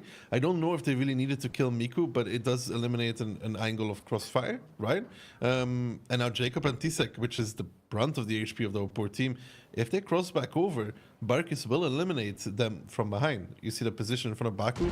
They can't really do too much from that, and Barkis will have the crossfire, and they're forced forward because of the cap anyways, and already shots coming in from the D50M. Tarks now leading the charge to block those double 60Ps. Twist coming in with the funny button soon as well. Still, they're capping forward, and now the flank coming out as well. Twist gets completely wrecked for crossing, though, minus 1.2. He can't even really peek anymore because Barkis, but it's going to be Wilhelm from the side to shut it down, and that cap pressure, Kihan, is way too much for Opur to deal with. Ketsai falling, Jacob and Panzerfury, the last two standing, and Mafia yet again tower firmly above Opur.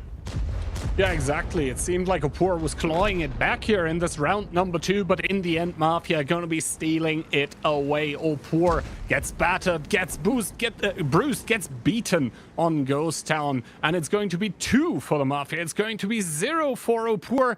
Then again, I want to remind you, we had this scoreline earlier today already, and it came back in quite an astonishing fashion. Yeah, sure, but this even looked a bit more convincing than that one. The light. Kian, can you turn on the light, please?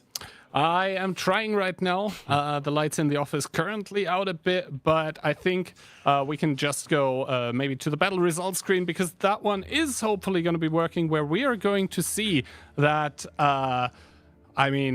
this time around, one of the E50Ms was pulling quite the number. Yeah, Barkis, he was the one at A4 sniping back. What do you think, Insane? Well, honestly, this time Opur went for the initiative and they took some great positions early. I want to mention something. The fact that Keta is playing the RHM, I think there's a big mistake. First of all, he didn't necessarily overcommit to this RHM, but he did a shot on the CS. Then he was spotted and he was pretty stuck in this forward position. And I think that he made a miscall there, asking for his heavies to go aggressive in the city. This was a very bad trade. This allowed Mafia to actually go 4k HP up. Meanwhile, they were holding, and you said it at the end. Yes, the HPs were back to even, but they managed to take the cap control. They managed to go 1 tank up. So slowly but surely, they had this round in full control the entire time, and at the end, forcing Opur to go for the decaps. And well, they were ready to just jump into them to take them out. So it's a 2-0 lead for Mafia, and it's a 2-0 on Opur's pick. And it was convincing for Mafia as well. I mean, it looked pretty good by Mafia, all things considered there. And now, I mean, Insane said it, we had the map pick coming in by Opur. They just got, like, completely obliterated, wiped 2-0. The rounds at the end of the day weren't really close. And I think we can take another look at the pick and bans to find out what is going to be the next map. If memory serves me right, that's going to be Outpost. Yeah. Outpost is also an interesting one. And it's Mafia map pick, so well, if they're really well prepared on that one, they could possibly go with a 4 victory. I guess Kian is not very happy about his prediction, even less after the second round, because well, Mafia is definitely the better team so far.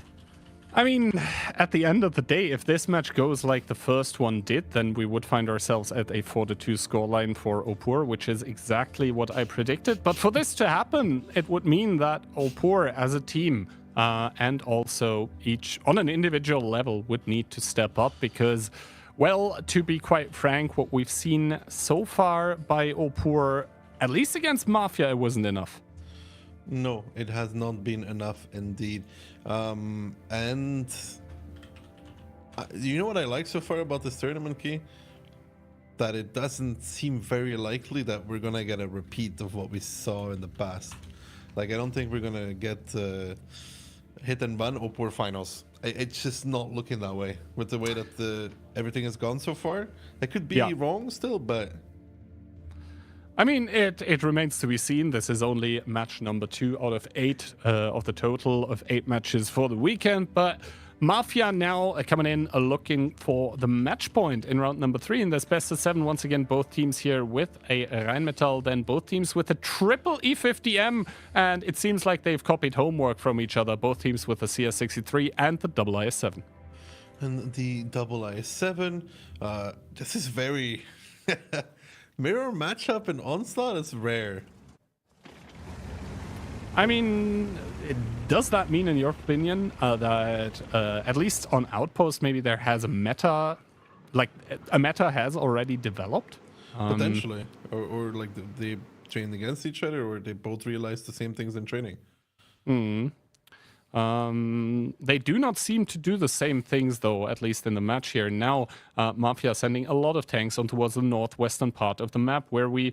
Oh, actually, another map with a triple strike, actually, with Outpost here. Kono is going to go towards the information point, and oh, Wilhelm does pay a big price for the guns in Onslaught, being more accurate with the current modifiers of this season of the Griffin, as we do see Opur just storming in. They're going to try to do it via team cohesion. Yeah, they're gonna try and do it with the play. Katsai, though, is taking the strike on the outside. Keep that in mind. It's a 7v6 on this part of the map. He's gonna hit 3, but is that gonna be enough to compensate for the fact that he's not here? DJ is down already. Baku quick to the grave to join him, but Panzer Fury is not with his yellow friends right now. He's not close enough to them. He's down towards the one-shot. Barkis is definitely gonna find that if Frugo wasn't blocking too much, and they want to continue this pressure because now Miku is the next one. And yeah, all this time the HP is even, Kihan, but the guns and the fact that Katsai is just not there at all is a disaster for Opur, because now Twist falls, the domino in full effect, and what do they have left?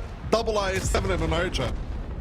Double IS-7 and an RHM remaining for the team of Opur, who look beaten in this round number 3. T-Sec going to be the next focus as Katsai now finally in the shootout, but is it going to help? No, he gets obliterated. He gets sent back to the garage. 4 versus 2 here as T-Sec has to drop off against Tarxic, leaving only Sir Jacob in the focus of the remainder of the enemy team of Mafia that are looking absolutely stellar in round number 3.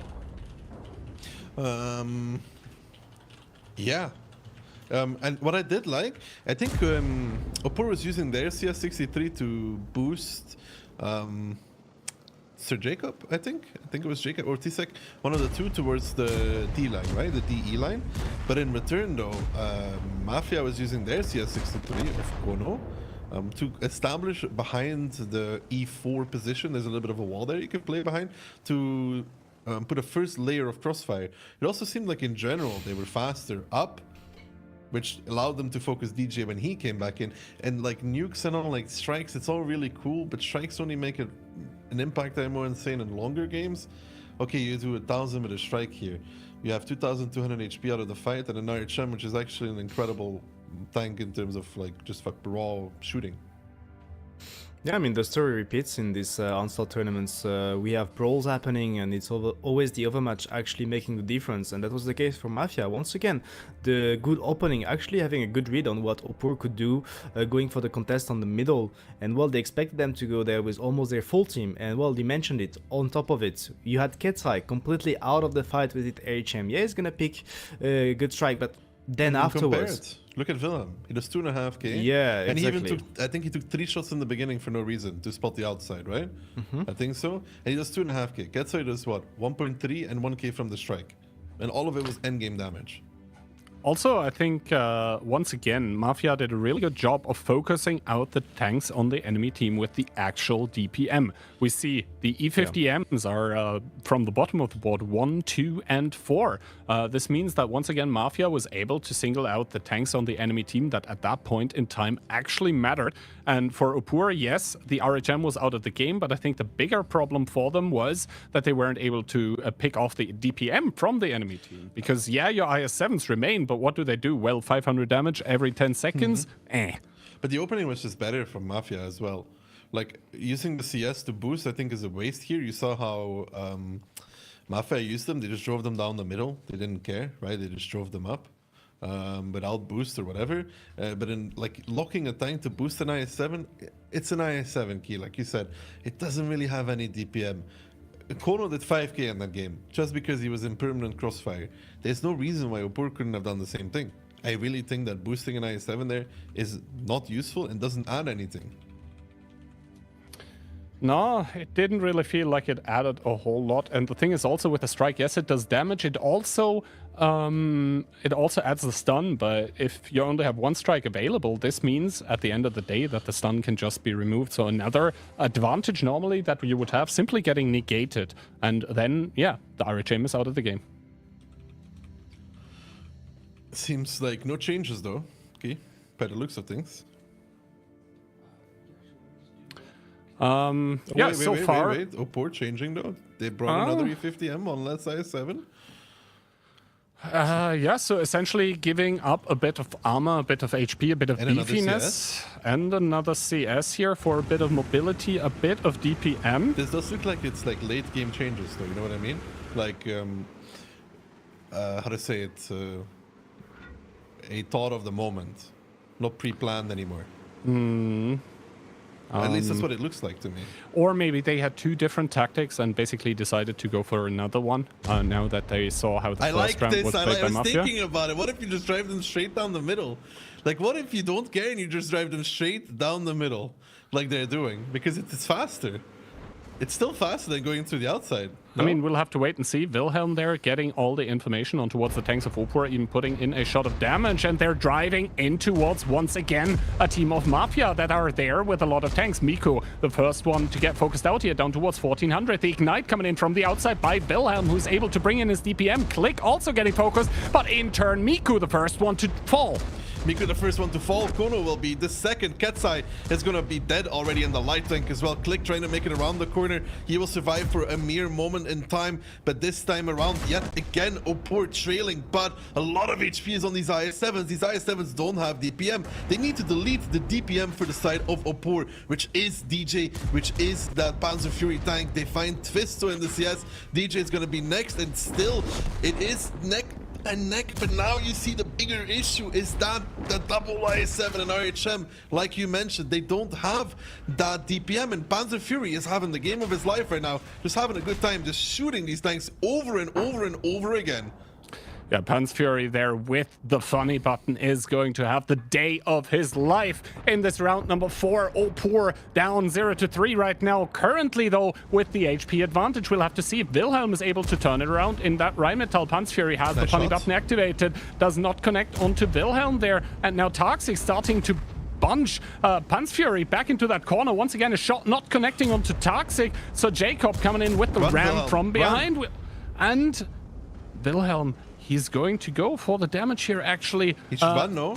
I think he should. If we remember the rules, Kian, what is next after kills? It's damage, no? It's damage dealt, yes. And no one has heal abilities available here. So the question is, we would have to count the HP pools. I feel like Mafia did more damage. Slightly. Mafia... I mean, they have double IS-7, so they have slightly more HP. And now they have less HP, so this means that Opur should have done more damage, right? It will be close, I think, no? I mean, Opur starts with less HP because only one heavy, and they end right now on more HP. So, in theory, Opur should have gotten it. That being said, though, we still have 7 minutes, and we have a scenario in which the light tank is definitely a playmaker. Okay, so Opur has done more damage so far. The light is indeed a playmaker, but Jacob has info and he has a strike available to him. So for Wilhelm, it's going to be a hard game now because he can always get lower towards an actual 2-shot. Thinking back about it again, the mistake from Mafia IMO is to go right with those E50Ms. I think if they just all drive to the front, right, and don't actually set up crossfire and just fight one side, they are able to delete Miku like they were doing, have the HP advantage. By the way, so Jacob just popped the information point, so he did see Wilhelm. Wilhelm was spotted here. That's something to keep in mind here, and he still has the RT strike available. He did not use it onto Wilhelm, and I think that was a very, very good play by him, because that means he is passively... he's passively denying all of the points of interest to... Not the strikes. Not the strikes. The RHM can dodge big strikes easily. This one is a lot harder. Like the small one, I mean the spotting, the radar, is a lot harder because of the capture zone itself is not that big, right? Mm-hmm. But dodging on the actual strike is not that hard. So Jacob does not use the strike that he has currently, so he does give that one up towards Wilhelm here, and Wilhelm using the point of information just to try and find out where Sir Jacob is. That means he now has the plane available to himself again, but like the fact remains that he needs to actually do damage. I think he has to just bait the strike. It's really, really possible to bait the strike. You can just sit on one of the 4 edges, right? If you think about it, like you can run towards the northwest, you can run towards the northeast, you can run south and southwest. You sit on one of the edges, you hear the strike, you run. It is possible to dodge it. So we do see Wilhelm now going for the second point of information here. The question is always, is Sir Jacob in turn going to try and strike the Rheinmetall Panzerwagen? Remember, he only has the one strike available currently to him. He can always try and capture a second one. And Sir Jacob, I think once again, he decides not to go for it. That means, once again, Wilhelm gets a POI. And his plane gets the second charge, but the fact remains that he doesn't actually get the means with which to do damage. Interesting setup also with the radio equipment. That lowers him being spotted down towards 1 second. That can be a very funny interaction with the Batchat that actually does get unspotted in between shots if it uses this. And now we do see Wilhelm going for the strike. And once again, so Jacob does decide to use it, and he does hit Wilhelm here. Did he just use his plane and miss it? Yeah, he did. He did use his plane and miss it. Jacob is now just going to reset and go back towards the strike. So, if it comes down to it, it will be Opur winning this round. Yes. And, I mean, I don't hate this play by Sir Jacob here either. He's going to go to the strike, and this means that the Rheinmetall... Ooh, did he use his one as well is the question. No. As Sir Jacob did simply drive through. 3 minutes and 26 seconds remaining here. And so far, Sir Jacob has done a really, really good job of simply not letting Wilhelm do what he wants. Wilhelm should now start driving towards the second strike at E5. So he can double strike Jacob, wait as long as possible, go to the second strike, strike once, do 350, pick up the second strike, right? And then do another 350, and then Jacob will be minus 700, and then it's going to be really close again. This could still go either way, because like see, he starts picking it up now, strikes, and then restrikes. I mean, he is going to get the strike regardless before the IS-7 will actually be able to pick it up. But the thing remains is that the Rheinmetall, all things considered, is still a two-shot for the IS-7 here. If the IS-7 doesn't terribly low roll, we'll have to wait and see. Does he use the strike onto Sir Jacob now? He does. And, Sir Jacob did get the strike in. No, he didn't. He's going to pick it up now. Yeah, I think the UI thought he did, but he doesn't. So Jacob is what, a 4-shot, right? 3. Yeah, he's a 4-shot. But the thing is that Wilhelm can repeat the same process here, though. With 2 minutes, he has time to take 2 more strikes. 2 strikes, Gihan, I think he wins.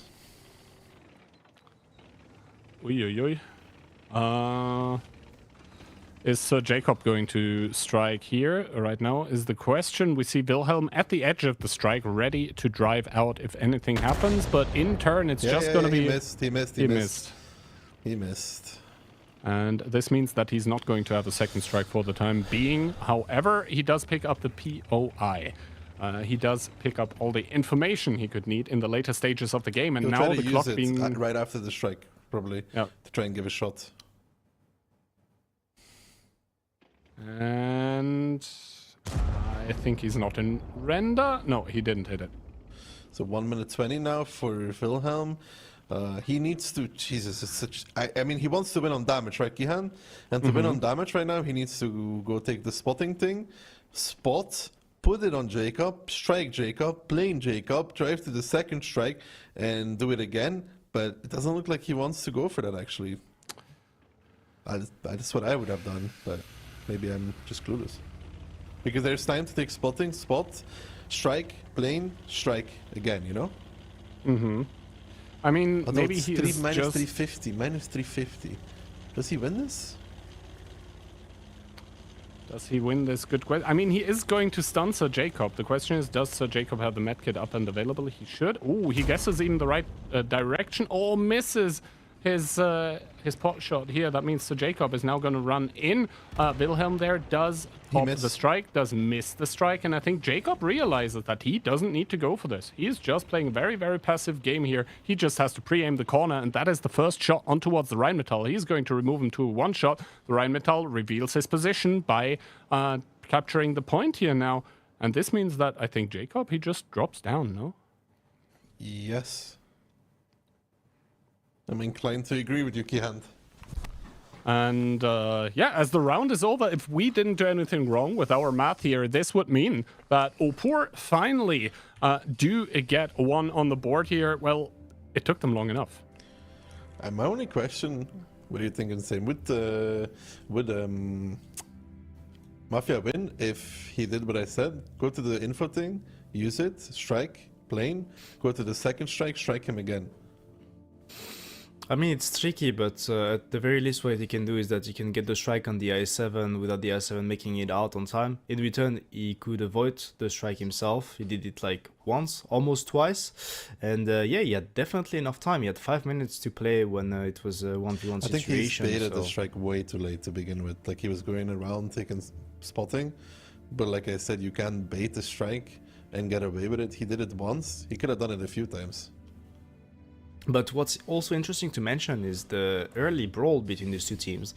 I don't know if you guys saw that, but T-Sec with the CS, he was focused out, but he was one of the last one dying actually, because he made it all the way safe to a corner. And that's definitely what allowed Opur to take the lead in this brawl, because well, this tank was almost dead, but he was still there alive, putting some shots. In return, Mafia, yeah, they went straight, but the air chain was a bit late. Ketsai was faster this time in return, and the focus fire was better. They didn't shoot the I7s at all. Like, they didn't shoot the I7 or the I7. But I think Mafia made the mistake driving towards the right though. They got into the middle earlier, and in the middle itself you also have like a little square, rock, whatever. I think if they just play off of that, they will kill Miku and have all 6 together, and they can just focus fire. So they allowed their DPM tanks to get surrounded. All right, this now means that Opur is still with their backs against the wall here, against a team of Mafia that did look very, very good. It came very close here in this round number 4, but Opur managing to stay alive in the upper bracket. And now all they've got to do, quote unquote, is to win 3 more rounds to win this match. We'll have to wait and see if they're able to do that. Coming map is Oyster Bay, so a map that we saw already once today, and it went 2-0 in favor of a team that then ended up losing the match. For the first time of the day, we see a Minotauro in the selection screen. For the first time of the day, we see a T100 in the selection screen. Now, Daki, tell us, why would you pick the T100 over the Rheinmetall? I'm not sure. I mean, the only thing it has is a bit more lower profile. It's smaller. It bounces a few more shots, but outside of that, I think it's got better camo, right? Yeah, but that's kind of neglectable in this, because you know, you should, if you get spotted, you get planed usually, you know. On the other hand, the Minotauro can be very funny, although with the ability, does it actually affect intra-clip reload? Yes, it affects every part of the reloads.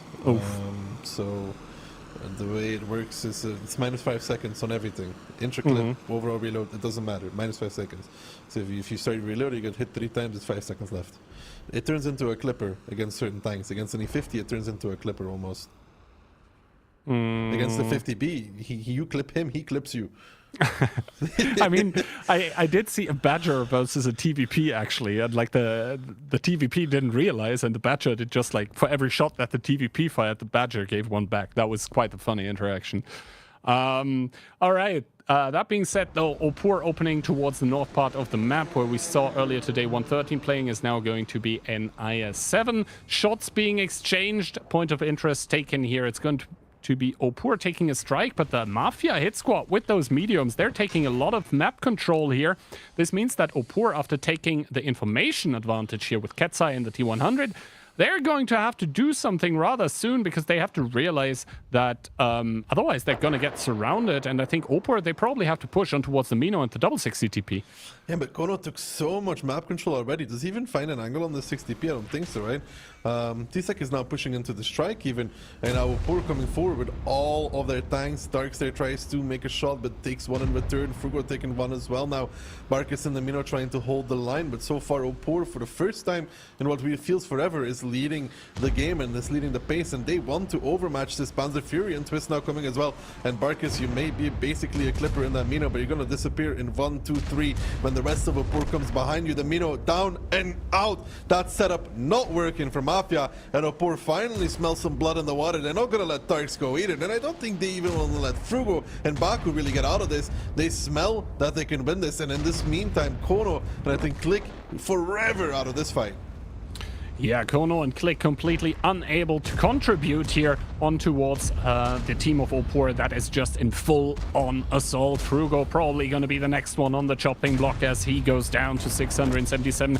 Baku also getting focused out here. It just seems that for every point of HP that Mafia have, there is a gun of Opur to just steal it away. And yeah, Opur, after a first 3 rounds that did look rather questionable, are starting to come back into this match. Starting to come back into this match, and yeah, Mafia there, this round was not it for them. They had 2 tanks constantly out. The Mino, yeah, put up front for his potential to play hold down and do the damage, but if you get focused out and die in 2 seconds, you're not clipping anybody. This was finally a good round for Opur, and for Mafia, they're gonna be a little, you know, they have a little bit of playground with, but this was really, really, really bad round for them. Yeah, the fists with the abilities raised to the skies as Opur finally put one on the board. That one was rather quick. 7-0, insane. Yeah, well, I mean, this time they actually were all of their team together pushing, and there is a mistake from the side of Mafia. They realize that the other side is empty and they're still very slow on the rotation. And they still have this Minotauro pushed up in the front, but is not actually capable of doing much, because all of those Opur tanks are pushing together, taking him out. He shot like what, 1 or 2 times, I think? 2 at best. So Opur actually finding the opening, utilizing the overmatch. That's something we're gonna see a lot this weekend in this Onslaught mod. And perfect reaction, good round. They are back on track. New breeze for this Polish team of Opur. Yeah, and in the battle results, we do see that essentially at every single point in time, there was more of Opur in the fight than there was of Mafia. We do see the Minotauro 553, so at least he got to deliver his full clip, but not to its fullest potential. And on the other side, the damage spread just so much better. Yes, the T100 maybe not able to realize the full potential, but then again, the T100 with the 300 Alpha gun, you have at range, it's terrible to shoot with the AP, so you're never really meant to be that much of a damage dealer either. Well, he paid off, T100, a 100% win rate in the playoffs. Yeah, that's the T100 that changed the game there. He won it for them. They wouldn't have won without a T100, Kian. Difference maker, value pick. Kian's making a whole new generation of T100 players in Onslaught. Thanks, bro. I mean, definitely the power play coming out from Ketsai there in his T100. That being said, though, Opur still have to do it all. Opur still down a point. Opur still up against the match point that Mafia still have regardless. And, well, if they don't manage to take yet another round on Oyster Bay, then it will all have been for naught. So Opur still fighting for survival in the upper bracket. Let's see if they are going to get it towards our first tiebreaker of the day, or if Mafia are going to be able to close it out in regular time. Back to the Mino, though, and back to the T100 as well. I want to the meta on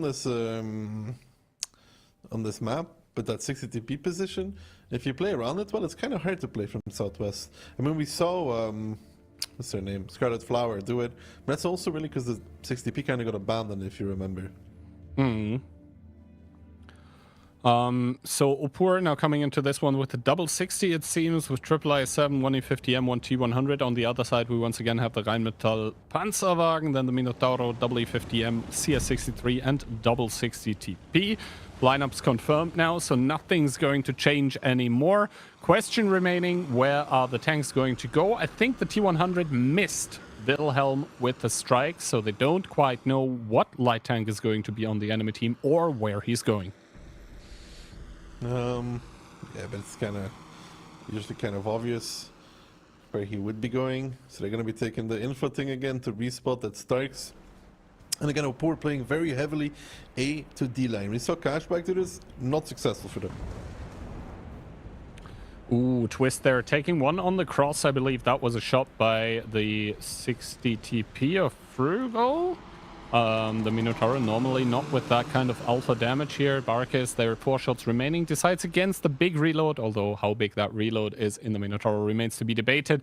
Twist is going to take a strike. Both sides are going to take points of information. The whole team of Opur is going to get spotted.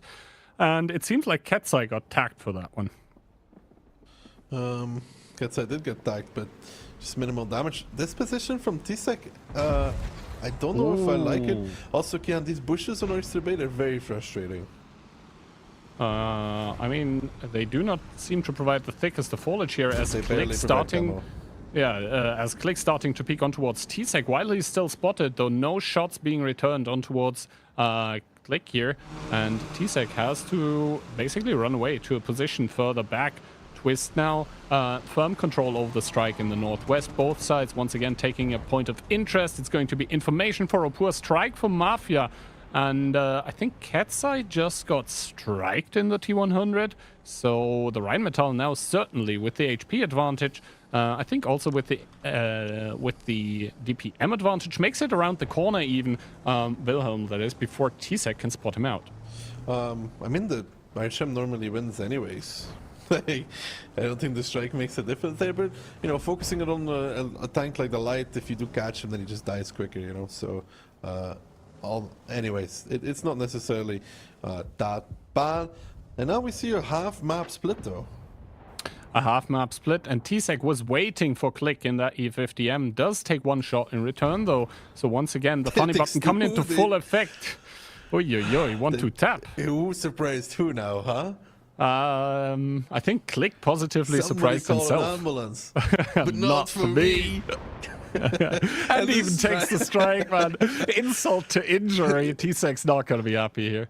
I think T-Sec is currently saying a word with a K, and it's not Kochamchi. Yeah, the KPM probably on Opur's side, at least for this match, quite high. As still the fact remains that Twist is currently sitting on the strike, but so far they haven't really been able to do a whole lot with that. Once again, everyone getting spotted on the team of Opur. We'll see if Mafia will be able to do something with that information. It seems like they're having quite a good hold in the northwestern part of the map, and they are just able to exert map control everywhere else. Once again, a strike gets taken, and I think T-Sec should be careful. Yeah, this is a big issue for T-Sec. A very big issue. I mean, Wilhelm takes a shot there. Not sure why they're all crossing in front of T-Sec. They feel bad for him. But according to the rules, Gihand, you know, the team that gets the kill wins. So if you would kill T-Sec here, you could indeed slow it down. But I don't think that's going to be too likely because Opur is not slowing down. They're pressuring A, B line again. They're saying, T-Sec, I'm sorry, bro. But we're going to push forward. And now, though, I think the Mino is in a much, much better position on that balcony. He has support. Ooh, but Barkis again, though, caught out. And he's going to take a strike there as well. You don't want the Mino to take damage for free. You want it to trade, you know, and he's not currently doing that. Frugo is going to retaliate though on towards Twist. Good focus fire there on towards that I7. Good stuff from Frugo, realizing to shoot the tank. And now Barkis is in a good position, and it's going to be real hard for Opur to drive in this. Yeah, and Opur are currently taking another strike here with Katsai in that T100, and they're going to have a lot of targets available, but the target available here currently for Mafia is T-Sec. Kono taking one to the face. Is T-Sec going to expose towards Wilhelm is the question. Oh, Wilhelm there with a non-penetration towards T-Sec that lives on 2 HP. Gets to do another shot of damage, but he's gonna fall. First blood for the team of Mafia, but now the push in full effect here for Opur. That loose Twist in the IS-7 as well. Is Mafia going to be able to hold on here? Baku with the funny button pop. Bark is getting pushed. Opur fighting for upper bracket survival. I don't know why Mafia decided to make their own repush there with the double E50M. It seemed a little bit premature. The Mino now trying to face off against Miku. Face hugging, that's what you want. And even with Mafia making what I think was a questionable repush, Gihan, they didn't need to do that when they're killing the offside that easily. Just hold together in crossfire. Are seemingly, finally, after what seemed for them a long road, going to take it over Opur if they can close it out. Seder Jacob now falling, and with Miku and Ketsa on a one-shot Gihan, I think Mafia has done it again. Yeah, I think Mafia have done it here. They've stolen away the match win from a team of Opur that in rounds 1 to 3 seemed absolutely surprised, then starting to claw back with a very close round number 4. But now Mafia are doing what they wanted to do 3 rounds ago. They're going to be closing out the match in regular time. Final score 4 for Mafia, 2 for Opur, and we already have our upper bracket final for tomorrow. Deserved from Mafia. This could have been 4-0 just as well. They had one really bad round, I think, but the rest of them, they were pretty convincing. Well, yeah, definitely we could see an adaptation for this one, because in the other one on that map, well, the Mino was pushed too much forward, and well, the setup was not great. You could see that on that one, they kept the same plan, they took the control of the other side, but they had much better defensive position. So, well, they managed to caught off guard T-Sec. Shout out to the 50M and the Strike, getting him low HP, and then, well, Opur, they knew they were out of position, they couldn't cap, and they had less damage made, so they had to go for a play, had to go for a push, but Mafia this time, it was a good setup, and they're gonna take the victory. Yeah, they didn't even need to think, I don't even think they needed to get the 50M so close and saying, when they are killing T-Sec and flanking from behind. Like, there's no real reason for Mafia to make their own repush at that point in time. No, I mean, it was match point for them, they had more damage made in that round, and Opur was not in a great position, so technically they could have held the entire time and forced Opur into a move, which they did later on. Anyway, Kian mentioned it, it's the second team reaching the finals of the winners bracket. As we get to see, they're going to be facing Cashback tomorrow, the team that... You know you know what that means, right, Insane? You know what this means, right? No matter what happens, it's not an Invil final. Like, okay, but think back to a lot of 7v7s. And look at the losers bracket match. Yeah, Opur against Hit and Run, actually. Yeah. But when was the last time you didn't see the two Invil teams like Opur, Hit and Run, or Pozro back in the day, either in the finals against each other or top 4? I think it almost never happened, and the funniest part is seeing both of them actually facing each other in the losers bracket straight. If it wasn't in this round, it'd be in the next one of the loser bracket. Yeah. Honestly, that's very... I mean, it's Onslaught, it's very different, the dynamic, everything, the maps, so you get to see this team Cashback, Mafia, even possibly Scarlet. Those are teams that are going to be possibly investing more of their time into it, as it's a new format. Opur and Hit and Run, they are veterans of the 77 format, the Wood 7 format, and that's something new, that's something different, and maybe that's also why we get to see them a bit underperform. So I can tell you from personal knowledge that both Opur and Hit and Run have been training heavily for this event as well. But who have they been heavily training against? I think partly against each other, partly against other teams. So it just seems that the training by, for example, Mafia, by Cashback, that it just has been all the more effective. The experience that Opur and Hit and Run normally have, and this team cohesion that they normally have that carries them over the finish line when it needs to sometimes, just not showing here. But I think that's quite enough from the three of us for the time being. Let's head over to some replays, and after, we'll be back with the first lower bracket match. See you then.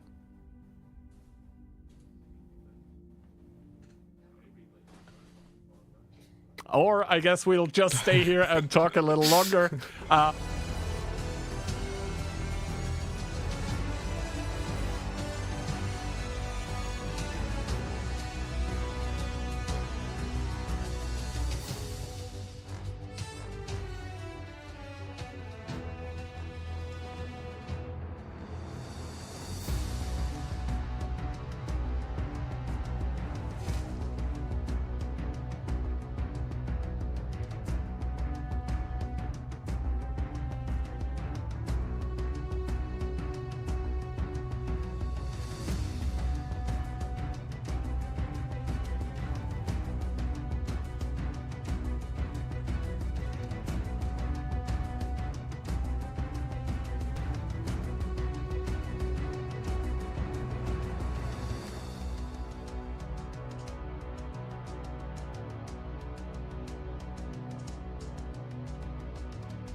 Well, hello there and welcome back for match number 3 of the Onslaught Legends Cup here on the EU server. Remember, by the way, guys, there is going to be another stream tonight at 0 UTC. That's 1 p.m. CET, 1 a.m. CET.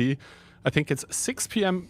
Central Time and a lot of other time zones as well. But yeah, there is going to be another stream later today. That being said, though, let's head into the first match here in the lower bracket. It's going to be Scarlet Flower against Conquest, a team that was formerly called Trig. What do we make of the community predictions?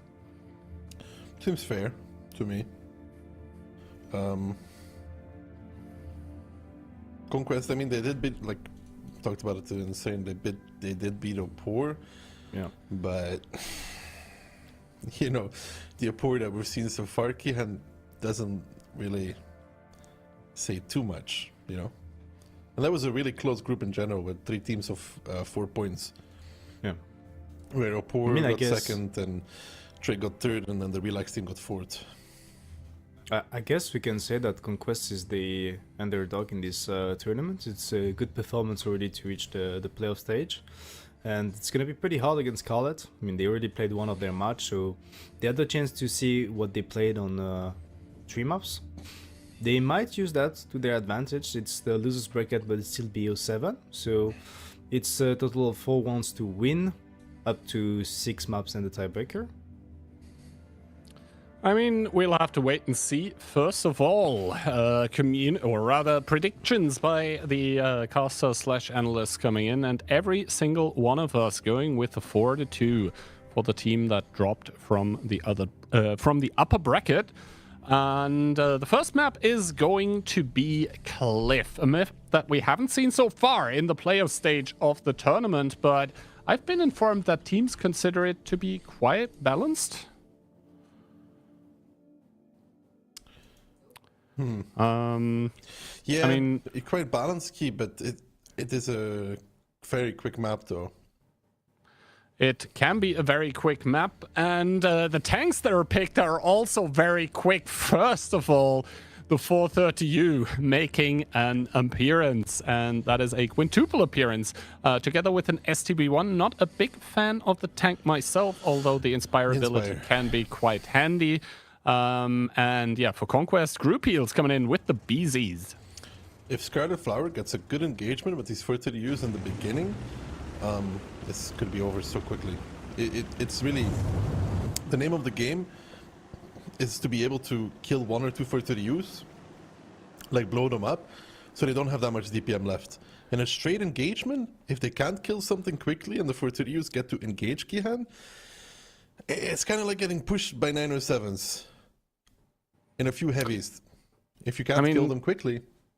Yeah, we'll have to wait and see. Danachka in that Rheinmetall Panzerwagen spotting out a lot of the 430Us. So the jig is up here for Scarlet Flower. They need to find an engagement, sending double 430U towards the donut currently. But Lali and Dani both there with those BZ75s. Are they able to contribute damage? One big hit into a Siderab, but the Rheinmetall on the ramp taking something, and all around the hill is the Rheinmetall taking the strike here. Now is Siderab and Rated taking the strike as well. That is double strike, but cap pressure for Conquest. Yeah, cap pressure for Conquest. But the real fight is on 1-2 line.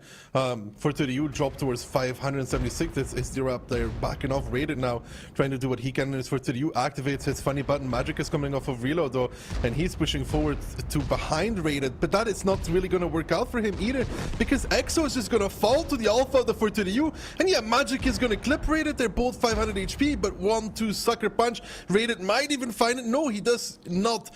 But the strike will be taken, and 1-2 is lost.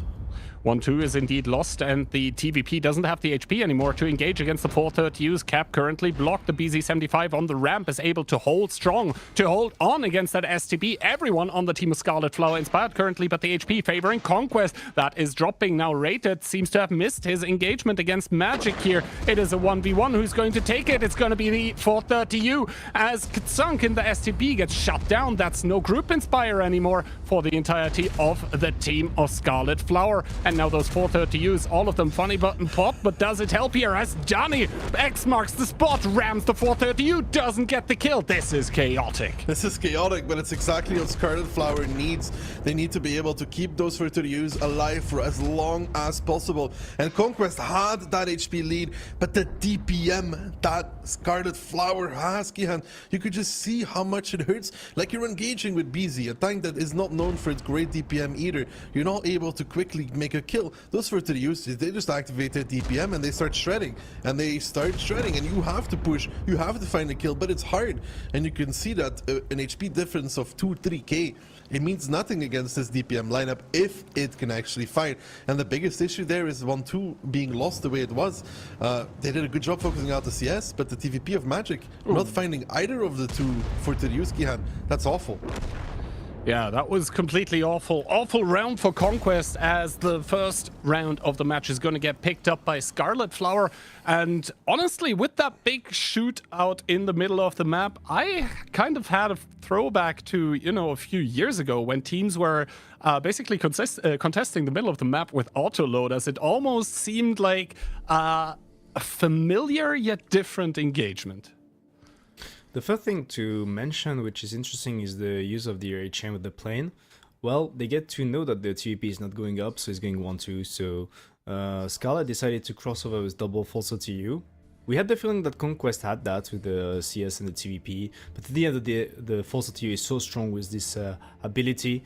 And well, then Conquest, they possibly had better positions on the mid, but the STP is gonna go down. No Inspire for the rest of his team. And well, yes, no, it was the STP from Scarlet, sorry. Yes, it was a very close round between those two teams, but at the end of the day, the False OTU proved to be the better brawl tank because the BZs were not capable of taking the kills. I mean, look at those 430Us. I mean, they all got their damage in, and that is the issue. If you can't kill one or two of them, like I said, I think in the beginning, you run into the fact that they're all just like shooting, and they have nice alpha as well. And BC's not the greatest tank against it, but I still think they lost it on 1-2 Insane. Like, they really could have done better. I don't know if Magic and EXO really had to run the way they did. Like, run away, they backed up behind the corner. I think they could have played in the hold on with the CS, TVP covering, at least block off the strike and kill for 30Us. Did you see what the CS did? He went for the engagement in this position, meanwhile the TVP was on the reload, so he actually allowed the False OTU to go for that push. He was not reloaded yet, he was not ready yet to actually help his teammate, and that allowed them to go for that push and take down the CS before he could actually come into action. So maybe a bit of a mistake, because overall with this opening they had the upper hand. Yeah, I mean, I understand why they backed off, because it's scary when you see double 30U drive at you, but you also have to remember, for their ability to be at a good level, they have to do 2 shots of damage, right? 1 shot is level 1 ability, which is good, but it's not amazing. They tend to want to wait longer, so if you can force them to use it early, that gives you a better opportunity to actually kill them, Key.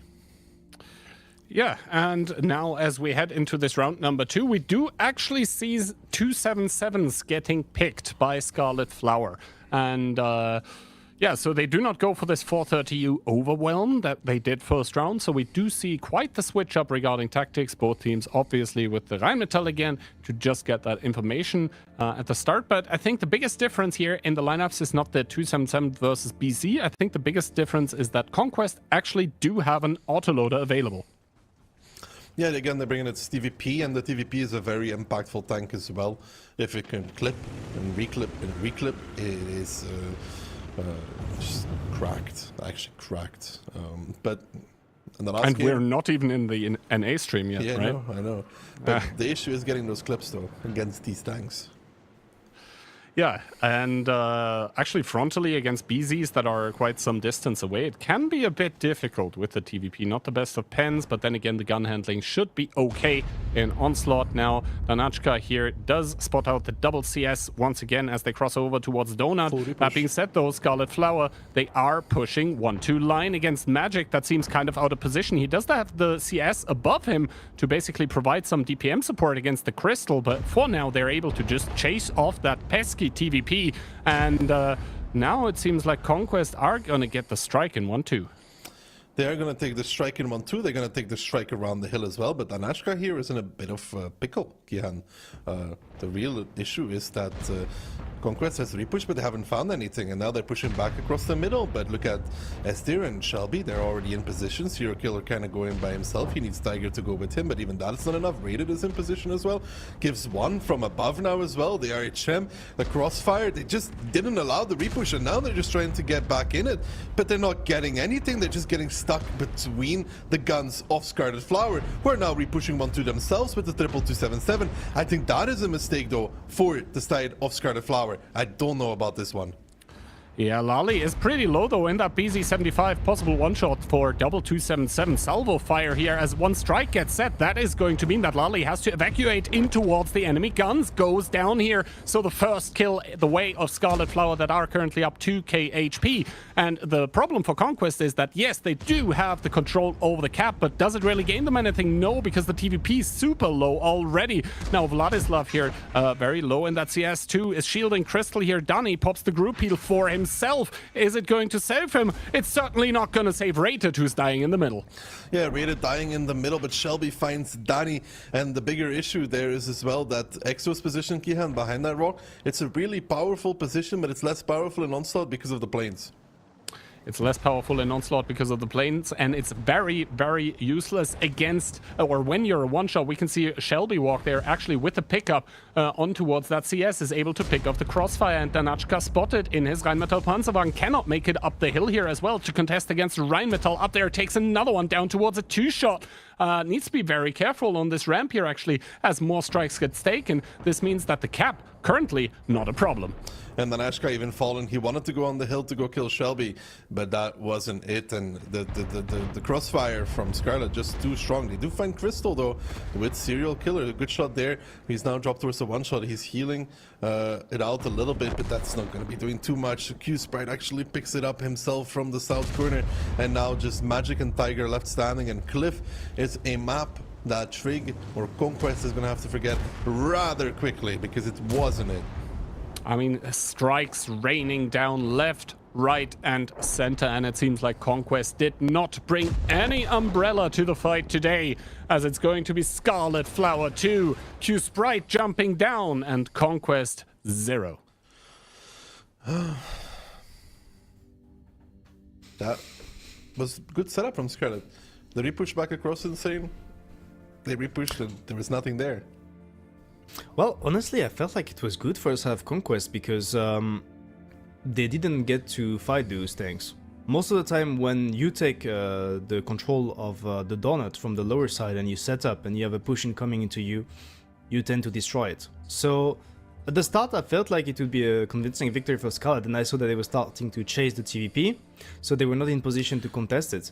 What was missing them from the side of Conquest, that they didn't have the heal, they didn't have much presence on the mid, so they were hesitant. They tried to hold the donut, repush the mid. At the end of the day, they didn't have enough tanks to hold the donut itself, and they were not winning on the mid either.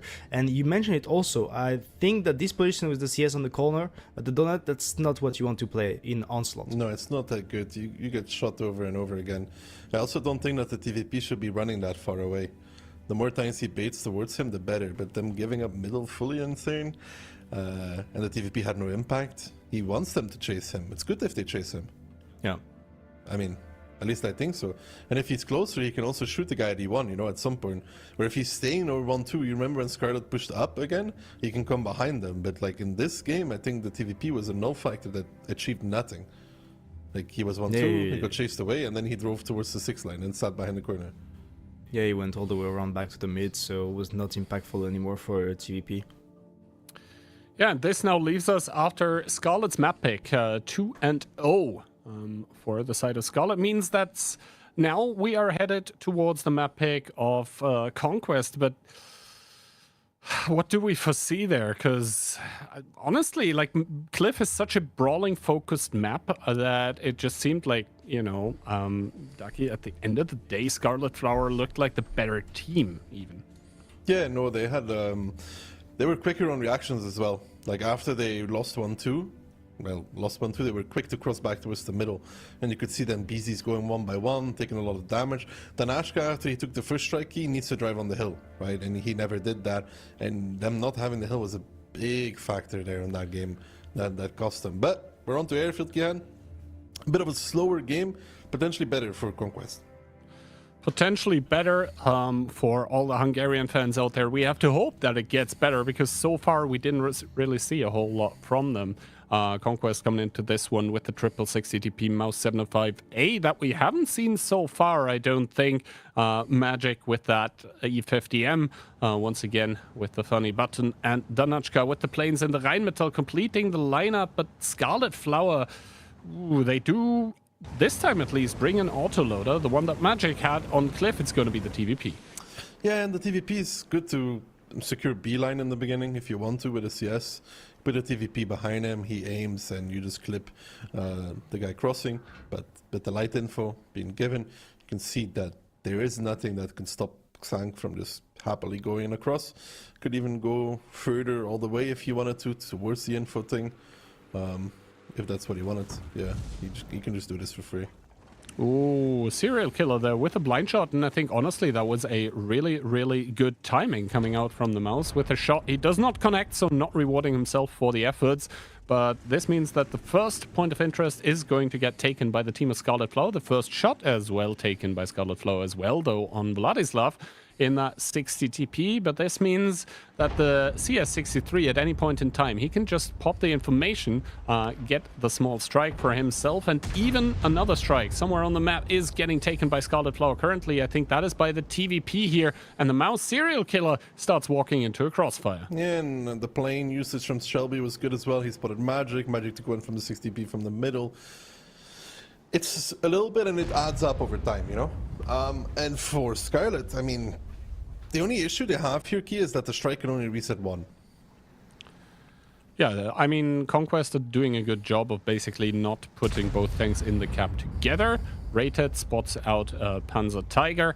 If he chooses to reset with HE, I mean, he does take off the track. That is one tank reset. The other one you can reset with a strike. So I think they're doing a good job of buying time. But what for? They need to buy time for their team to generate map control somewhere else, because I don't think that the setup of Conquest is one that you can really push into. That being said, the trade's still favoring Scarlet Flower here. Somehow they're making it work on an individual level. Cap though down to 10 seconds. Down to 10 seconds, but the mouse could peek and get a reset. The strike comes in as well, and from behind the TVP, actually from the little, I don't know what you would call that, there, the arena in the Amphitheater. back. Amphitheater, arena, yeah. Colosseum is getting good clips onto the back of this 705A. Good knowledge there. Yeah, you can reset from there, Kihan, and it's a big issue for the 705A because he can no longer hold the angle he was holding, which means that Rated can just be like, okay, that's good, we're fine. Don't worry, guys. Yeah, and this now means in turn that essentially Scarlet Flower is holding two tanks occupied with just one. The mouse is currently blocking against two tanks in the cap. We now see Crystal here starting to clip out, gets two shots into Magic, takes two in return. I mean, an okay trade. I think nothing that that either side is too happy with here. But at the end of the day, Cap does get started again, but the CS, I think, on the outside, once again, taking the information point. This means that Danachka actually can't peek freely because he did get spotted by this one. Donny now taking a big one even for going towards the middle. Yeah, but I think they realized that they have to challenge the, what are we going to call it? What's the official name? Let's call it Colosseum. I like the name. Colosseum. No, not quite, but it's okay. They figured that they need to challenge the Colosseum area of the map because otherwise the TVP is just going to wreck the 705A. How about we call the whole area simply the Ruins? I think that has a nice ring to it. Yeah. The Ruins, yeah. Because there is a reset angle for there. But now, again, when the TVP is pushed away, they can start the cap again and Tiger's getting striked. It's...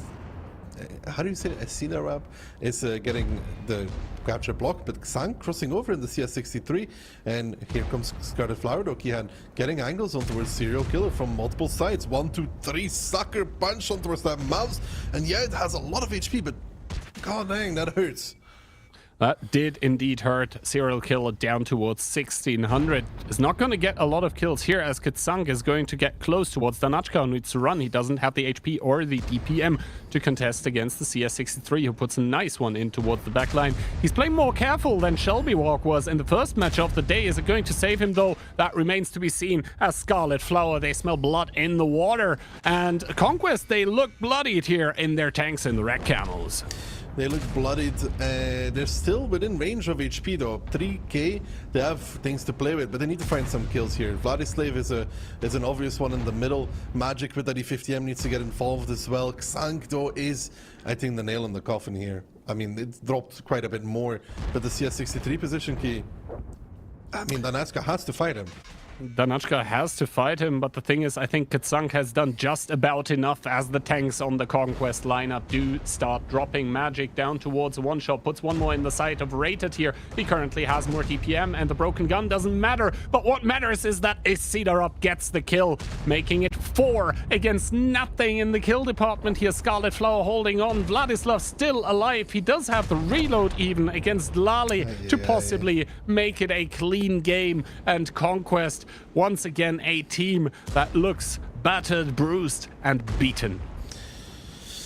Oof. I mean, good adjustments from Scarlet Flower though. Like they saw Danny crossover, I think, and then they were like, okay, they're going to stop us from playing the runes to reset. We can pressure B, C, D line, and they did that really, really well. And yeah, that was a good move from them. It's just a good move.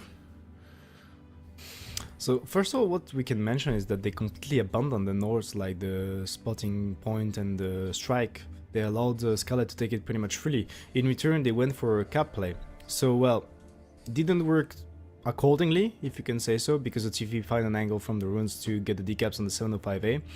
And then I have to say that Scarlet 2-0 up, more damage done. They didn't need to do much, but they still found the opening, because, well, what happens that they force Conquest to rotate with some tanks to cover the runes, and in return Scarlet is completely out-rotating, outplaying them by actually going with an overmatch over the north, completely surprising them, taking them off guard, getting the frags, because the HPs were close, but tanks-wise, they were in the lead.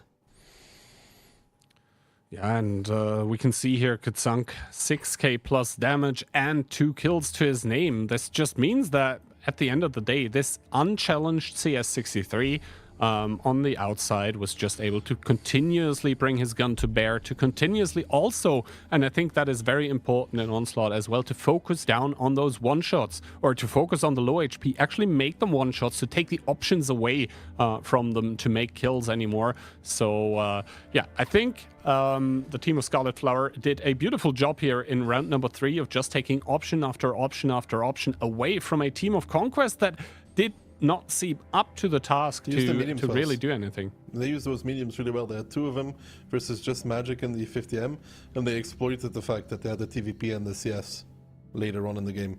I mean, the TVP did the clips, right, from the runes.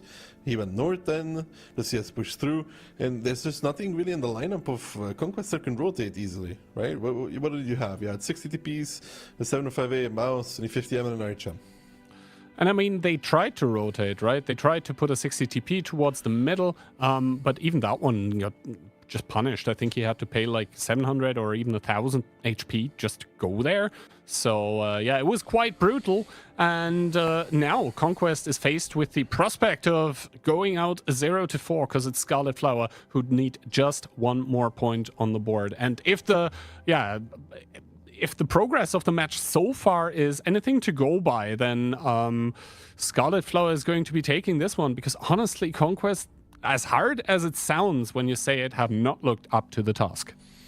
They have indeed not quite looked up to the task so far, but you never know. Kihan, maybe 3 rounds in a row, huh? It starts here on the second airfield, and again, those medium tanks for Scarlet Flower, Conquest in return not having those available. I mean, realistically, it starts here or never for Conquest, because if they lose 1 more, they are out. This is lower bracket. There are no second chances anymore. And while Scarlet Flower are embracing this fact, it seems like Conquest haven't properly arrived yet, but maybe this is the round where it all starts for them. We do see once again Panzer Tiger in the 705A here. The Crystal taking the balcony on which we just saw Magic. He can be quite useful from there simply because he, well, essentially he can clip and then draw back and clip again because of the reload ability of the TVP. You want to punish the 705A though? Look at it. Yeah, we'll have to see How if many of he's the going to be 60Ps were able to spotted? do it. Because like, look, there's triple tank waiting for him. I mean, we'll have to wait and see. Once again, Scarlet Flower, they take the outside with the CS. They take the strike because of it. Yes, the CS is going to get spotted with the ability, but he was unspotted just before that. Ooh, takes one to the face. But, yeah, the 60TP taking the strike, I mean... Conquest have more HP. They want Scarlet Flower to engage closely. Are they going to be able to, though, is the question. The Rheinmetall currently in C1. He's the one suppressing Vladislav and Kzank. So good usage of the light tank by Conquest at the moment. They just need to be careful that Danachka doesn't get spotted here by either an ability or by one of the points of interest, because in 30 seconds that one is going to be back up. Cap pressure, not too concerning though for the team in red. Yeah, no, I don't think cap pressure is really, it's more just of a means to force something potentially, but it will not really do anything. Danachka there trying to find an angle on Kzank. He might have a slim shot, but without Kzank being spotted in the point of interest coming back soon TM, it's going to be a fight he can no longer take. Because you don't want to get spotted in the RHM. And the thing is, like, yeah, he's able to stay safe against Kzank, but not against Vladislav. If he stays close to the stones, I think he realizes this. This is why he's now driving safe. And Kzank immediately using the POI, taking all the information he can. All of the team of Conquest was spotted. Now we should be seeing Scarlet make a move, simply because, well, they are the ones that haven't really done damage so far. That being said, though, Panzer Tiger takes one to the face, takes the strike on the roof even, but still, I think Scarlet has done more damage. Have they? Sorry, Conquest have done more damage. Sorry. SMHK hand. Conquest there, eliminating my doubts. Vladislav is going to be chased away by that pesky Rheinmetall away from the strike that I think he was able to take. Yeah, he was, but the non-pen of Danachka actually gave him enough roll XP to get another plane out. I mean, he's not using it currently. But he has it. He has it, and the other team isn't sure if he does. So we'll have to wait how exactly he decides to use that one. He just used the plane, though. That does give some information, I think, on towards the Crystal, who is playing a safe game of World of Tanks here. Does not get double tapped by the 60 TPs that are starting to make an approach. Nice. An advance, and Q-Sprite takes two. Yeah, good stuff there from EXO. Good peek as well. Crystal being spotted by the plane. So he didn't seem to be aware that he was still spotted. He takes one too. So really good stuff from Conquest here so far in this round. And now they do have their double cap pressure going, like I think they wanted to in the last round. And no TVP shenanigans for the Ruins. And this is good for them. And it's going to force Scarlet Flower here on the outside with a move. Double 60p in the mouse. But this time around, I don't think Kzank can just push the B line. No, I don't think he can. He's going to lose the long game against the Rheinmetall, but I don't think that is Scarlet's plan anyway. We do see the 60 TPs advancing. They're going to take the strike as well. It's going to be in time to reset the cap, but Isidarop actually taking a bit of damage here for this advance. 7 seconds remaining. We'll have to wait and see. The strike is going to get captured as the base does get blocked. Also, one strike resetting serial killer. So Scarlet avoiding disaster for now, but we'll have to wait and see. Has Isidarop overcommitted? Lali and Dani smell blood in the water. Yeah, it was a good shot there from Isidarop on towards Dani Scopola even. And first shell not connecting. The second one from Lali does find its target. Danachka's HP though. Danachka down towards the one shot. Vladislav with the strike potentially could pick him up. Yeah, we'll have to wait and see. And indeed, Vladislav is going to pick up Danachka once again. Story of the day, a light tank overextending completely and paying the ultimate price for it. You always got to assume that you're perma spotted in the light. And I think Danachka there did not respect that whatsoever. I also don't like how Magic is just kind of out of the fight. You know, has funny button, but is playing the balcony, takes 2 shots from 60 Ps. I mean, Lolly's winning against Sidorab, but Trig had a 3k advantage, and they're now down 2k. And the fact is also that Magic is very, very low in that E50M. Make it down towards 20. Lali is now trying to pick up a Cedar up. Takes one more shot by, I believe, the CS. Decides he cannot go for this one, but he needs to. He needs to do something, anything, as he even stays in the strike unknowingly, taking another one to the face. Dani also down towards 716. Exo in the back lines, and Ruins getting focused out by what seems like all of the tanks of Scarlet Flower. 7 versus 4 available, and I think Scarlet now is the time for them to close it out here, and they recognize this. They recognize this, they take this, and they will take a 4-0 over Conquest, who in this round had the highest possibilities to actually win it, but again, opened themselves up too much, and the light tank dying from B1, C1, it is such a layer of crossfire that gets removed because he can just go anywhere and shoot tanks in the side. It's really bad to lose him, but it wasn't just that, they just kind of lost everywhere at the same time. Yeah, losing everywhere. The score says kind of the same thing. 7-0 regarding tanks. And Scarlet Flower, after losing a first match today, well, this one was quite clean, Insane, eh? I think there's too much of a gap between those two teams, because in 7v7, I think that the tactic involved, the opening, is more important.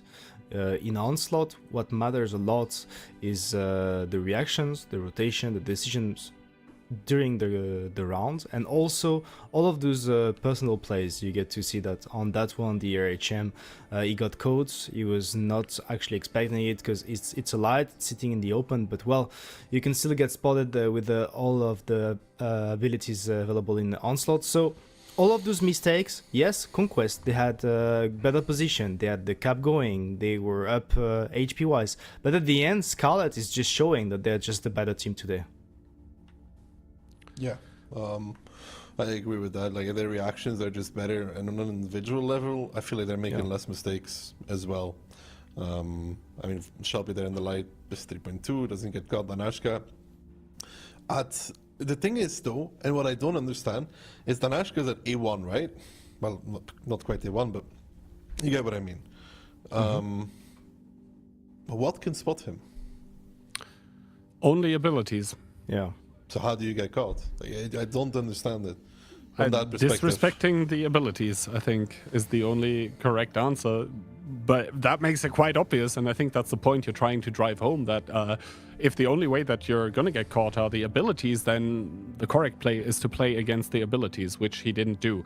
And this means that now Scarlet Flower are the first team that are confirmed in the lower bracket semis for tomorrow, where they are going to be battling it out against, well, the winner of the upcoming match. And well, in quite some of the VOD7 tournaments, at least, this one used to be basically upper bracket final, and then in a lot of them also grand finals. So yeah, the really fact weird that on day one here, we are seeing one of them who are going to get eliminated in the lower bracket is quite insane to me. Pun not intended, sorry.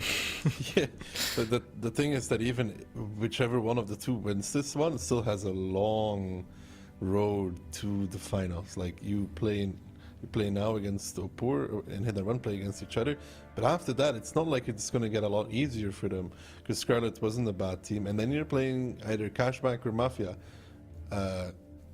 Those teams beat Opur and Hit and Run in groups already, so it's not an easy road for either of the two.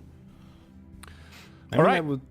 I just wanted to add something, Key. I would be very interested to see what Hit and Run is going to bring, though, because this is one of the team. They may be underperforming sometimes in the group stage, but they're definitely better in the playoff, and they got the chance to see already Opur play one match, which is pretty good for them to have some knowledge about their playstyle on some maps. We'll get to see that shortly, Kihan. Now we have a short break. I think the replays are ready, so while all of us are having a short break and probably taking a sip of water to rest our voices, all of you get to once again spectate the fun of match number 3. See you guys after the replays.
Well, hello there and welcome back. It all seems like bliss. Everything's going so fast today.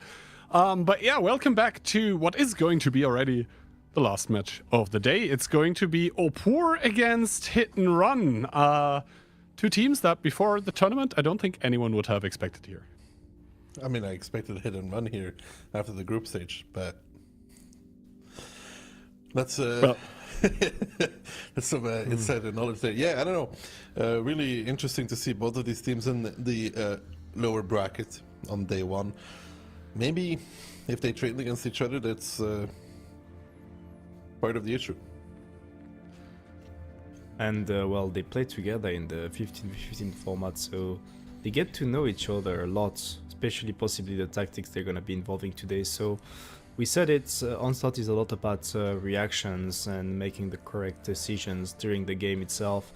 I would be surprised to see a team going for some straight aggression, trying to surprise the other one, because they're pretty well aware of what the other is going to do. But that could be definitely the playstyle for Opur, a bit less from Hit and Run, I would say. It's the last match of the day. It's going to be very interesting between the two teams.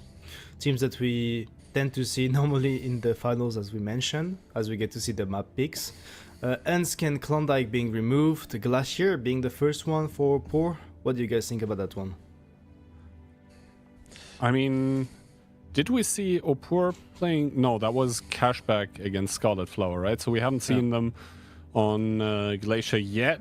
That being said, Cliff, the second map, I think is going to be a one to watch out for. We saw it already. It was just, well, controlled chaos is probably the thing that would describe it the most. After that, Airfield, I think a very, very positional map that also depends on openings is at least what I'm taking away from the day that we've seen so far. Not necessarily from the replays that were available from qualies and groups, but definitely from what we've seen today.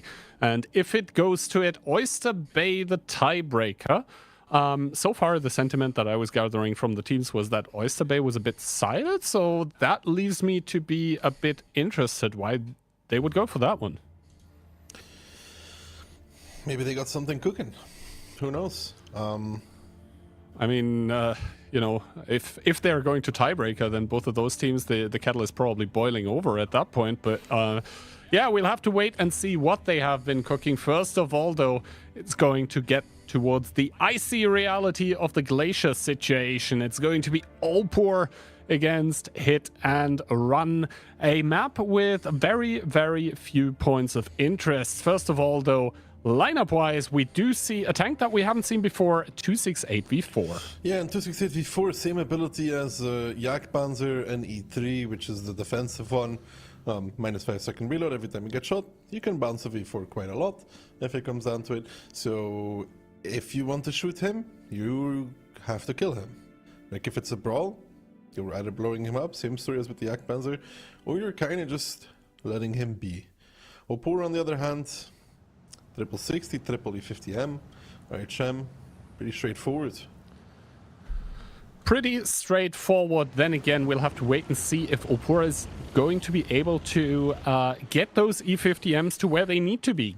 Get them to use their DPM while not getting focused out, because that was a big problem for Opur against Mafia so far. I mean, Glacier being the big map that it is, I don't expect a super big brawl right from the get-go. The Rheinmetalls do get the information, though. Both Monster and Katsai here spotting out the enemy team. And I think Katsai immediately using his plane after to get another spot on towards what on towards what Piotr and Marcel are doing with those E50Ms in the back. Miku there with an interesting position with that 60 TP, but it's going to be Twist to take the first punishment here, I believe, by Kubash. Yeah, that 268v4 already paying off. He does a higher alpha shot, which is nice for Kubash. But in return, a bit of a slower start from both these teams. I mean, middle presence from both, around the hill from both, K-line from neither. Indeed, K-line from neither, although Hit and Run are closer towards that K-line here. They do have, I believe, one or even two tanks there. Splitting off this many, though, of course, means that they're not going to be in a direct engagement. Miku going to be making it out of the middle of the map here. Quite the stark HP difference, by the way. Miku 120 HP more than Ozek, probably with the purple HP. Meanwhile, the other 60 HP, Ozek maybe with the improved survivability suit, the experimental equipment, as Tsek does push over the strike here. Doesn't really care for it because I think Opur, they smell a lonely tank. They smell a single 2684. But look in the middle of the map in the meantime. Jacob and Miku under a load of pressure. Kubash popping that defensive ability. Does get one from Tsek immediately. Now Panther Fury coming in. That's going to be Kubash reloaded there. He gets another shot off at least for that. Will he do one more? It's the big question. Conrad now taking the top of the hill. The RHMs in crossfire. Jacob actually managed to pull back into a safe position. Kubash falling. Now Piotr coming around with the E50M even from the base, coming back in to pick up Sir Jacob, who has nowhere to go, and that is a good kill from Hit and Run, but the RHM constantly in crossfire, and here is the Opur reaction already. The E50M's driving back in the middle, but they still have to take the hill away from the side of Hit and Run, but can they actually do that? Can they do it? That's the question, as now Conrad still lording over it is safe, and that CS63, the F50Ms are going to be able to shut down this approach here. Marcel picking up Twist. That's another tank down. Tank advantage for Opur. The HP are still close. Ozek's going to fall soon, though, against this onslaught of DJ, of Miku. He's gonna go down, and those tanks in the middle of the map by Opur, they were bunched up, and now they're just getting shredded. That crossfire, though, from Hit and Run from every angle. I mean, it was kind of even in HP, but Conrad did a good move by going on the hill, and then Opur arrives back in the middle, and they kind of just sit there when I think probably they should keep driving, but then you have a monster Marcel from behind with that pretty nasty crossfire. I mean, they're doing a good job Opur here at doing damage. Perfus dropped low as well. Let's not sell them before it's really over. Good strike there from Conrad, though. Hits 500 with it. They want to pick up Perfus. Miku finds it. So a good kill from Opur, bringing it back to a 4-on-3. This is playable. This is very, very playable.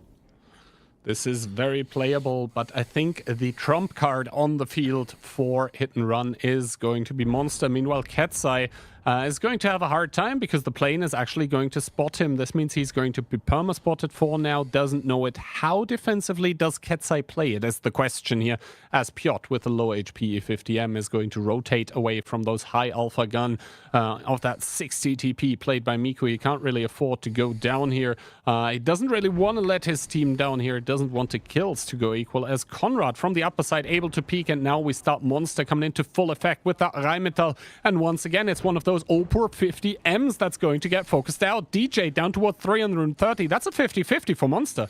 Yeah, but I think it's going to be Marcel just to pick him up. Ketsai now running away. Spotted also. It's just Miku with a ton of HP. Ketsai nowhere to go even in RHM. There comes the strike, and say goodbye to Ketsai as Hit and Run in round number 1. Come in strong. I mean, yeah, they lose Kubash, but the double 60p in the middle from Opur in return,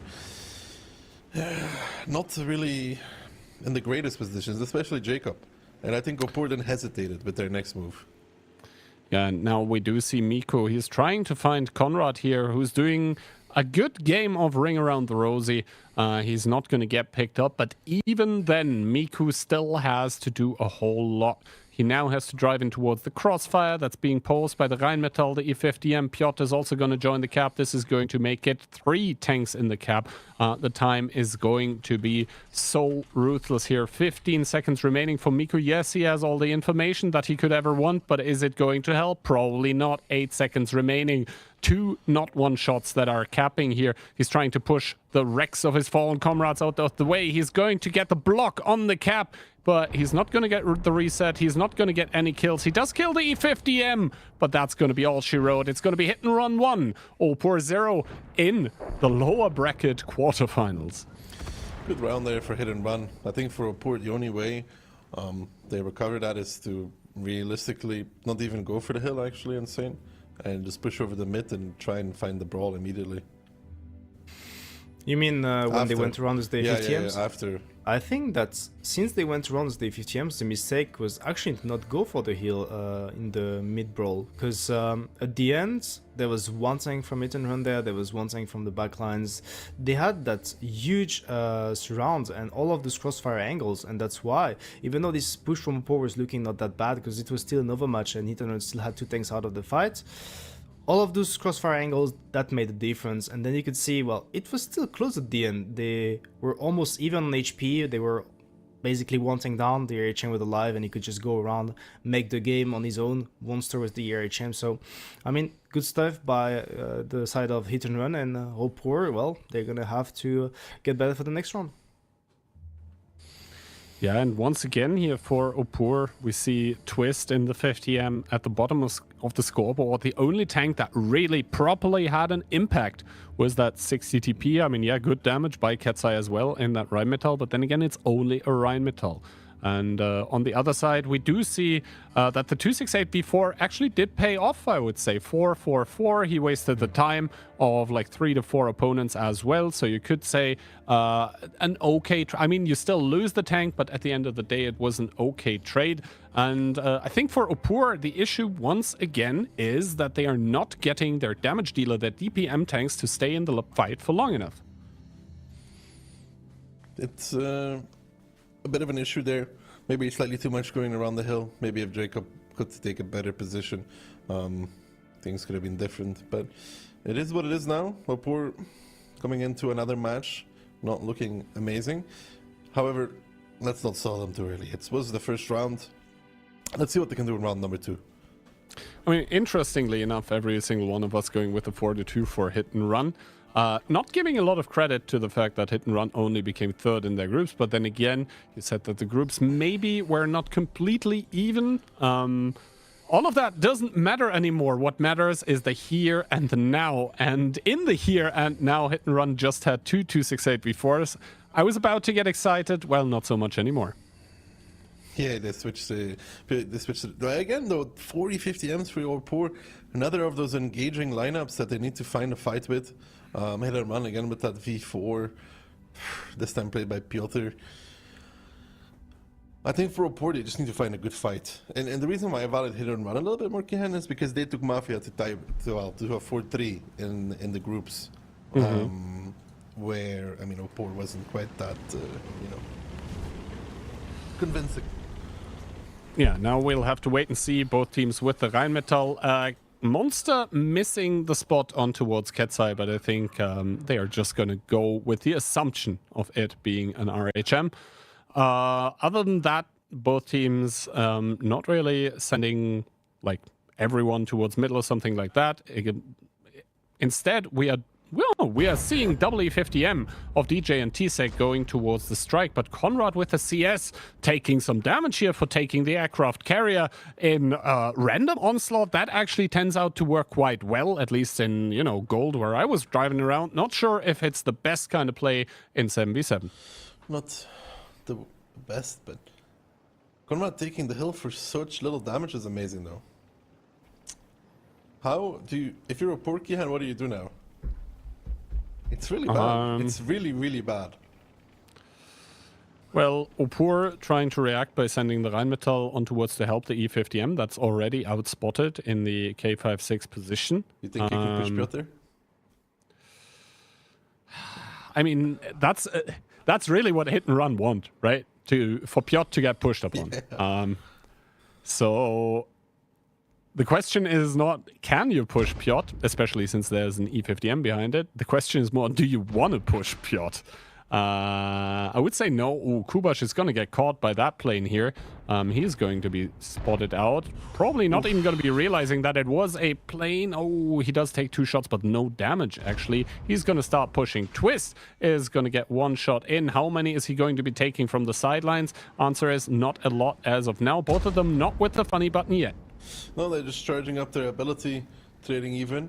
Monster's still doing a good job but not getting spotted in the IHM, and now Kubash and Twist engaging. I think Kubash got the first shot there out on that E50M. He wants to take this engagement now. Twist knows that he has to continuously keep shooting, and he takes one from, I think, Monster or somebody else, and now Ketsai trying to shield, but Twist is not allowing the space You always have to leave it the space. And that strike coming in as well from the middle, that's Profuse. And now Twist and Ketsai in real trouble here. Monster knows that he wants to get the kill here. He misses that one though, but it's still Ketsai taking damage from behind, Kubash speaking from the front. Yeah, they're doing a good job at doing damage, but this is not a winning position. Kubash picks up Ketsai. Monster about to finish off Twist as well. And Opur in another disastrous situation now, trying to pressure over the middle, trying to retake the hill with Panzer Fury, but is it a little too late?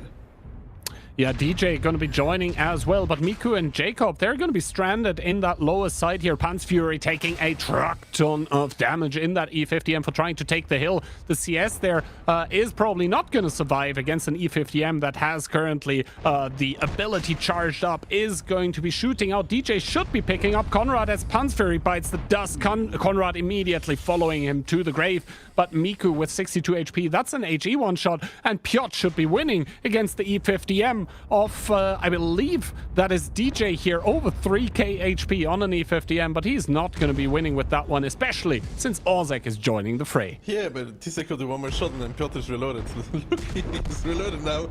Yeah, it's not fun fighting if Tisek says before 1v1, because as long as he has his ability, you're not winning. But as we may be laughing, I think the smiles are not there from Opur at all. I think twice now they've lost on opening against Hit and Run. That's before just holding the flank, and they're losing the K-line. The fact that Profuse took the strike is not helping at all, because he got a 700 on the two of them. Then you have shots coming in from the middle, and then you have like this rest of the tanks, you know, just, well, what do we do? Well, yeah, the opening's looking quite good for Hit and Run currently, as both of those E50M in the facehug here are maybe going to do a shot or two more, but it's not going to change the fact that Hit and Run are going to pick up 2 clean ones on Glacier here, just with the better openings. Opur not looking good. looking a lot similar to match number 1 against Mafia so far. Well, to be fair, we can say that Hit and Run opening was really good, because that CS taking the hill with only 1 E50M and 160 TP, So free. yeah, 2 shots. And then the thing is that Opur, they were going with some tanks around the hill, but then their plan is just not gonna work anymore because he has all the information. They have better position, so maybe they would want to fully rotate, but the CS can still get the info. They can still get the info from the abilities on the map. So it's very hard for Opur to actually make the correct play after that opening, because Hit and Run, they took much better position, and then, well, the 2v2 also going in their favor in the Souls. Maybe if that went Opur's way, that could have worked. Ketsai there, not really with an impact in his Rheinmetall.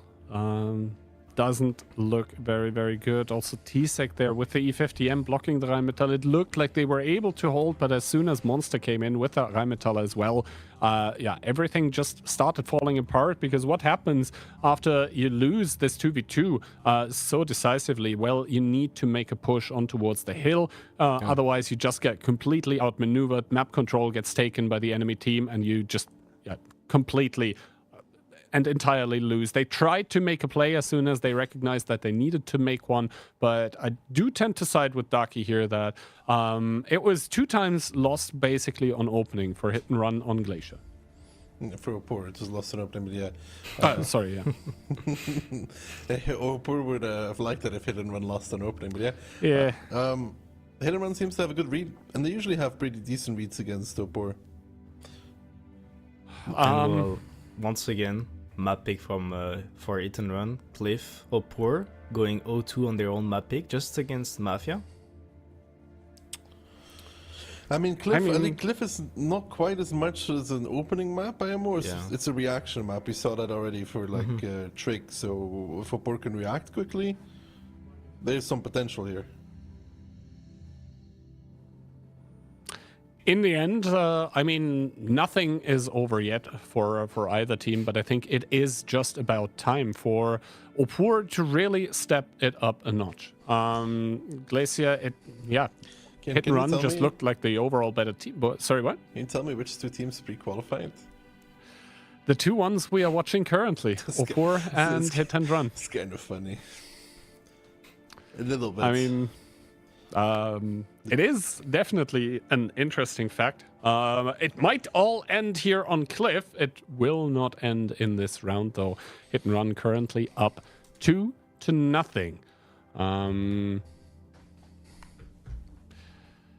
I mean, it would be a bit sad for Opur if they just go out with another 2-0 and then it's like 4-0 and then you lost in the upper bracket and then you lost in the lower bracket and then essentially you ended up losing 2 matches in one day and you're out of the tournament. Then again, like if you end up losing 2 matches in one day, then, well, you deserve to be out. Let's see, though, what the lineups are going to be in between either of those teams. And, ooh, spicy. So a tank that we haven't seen before.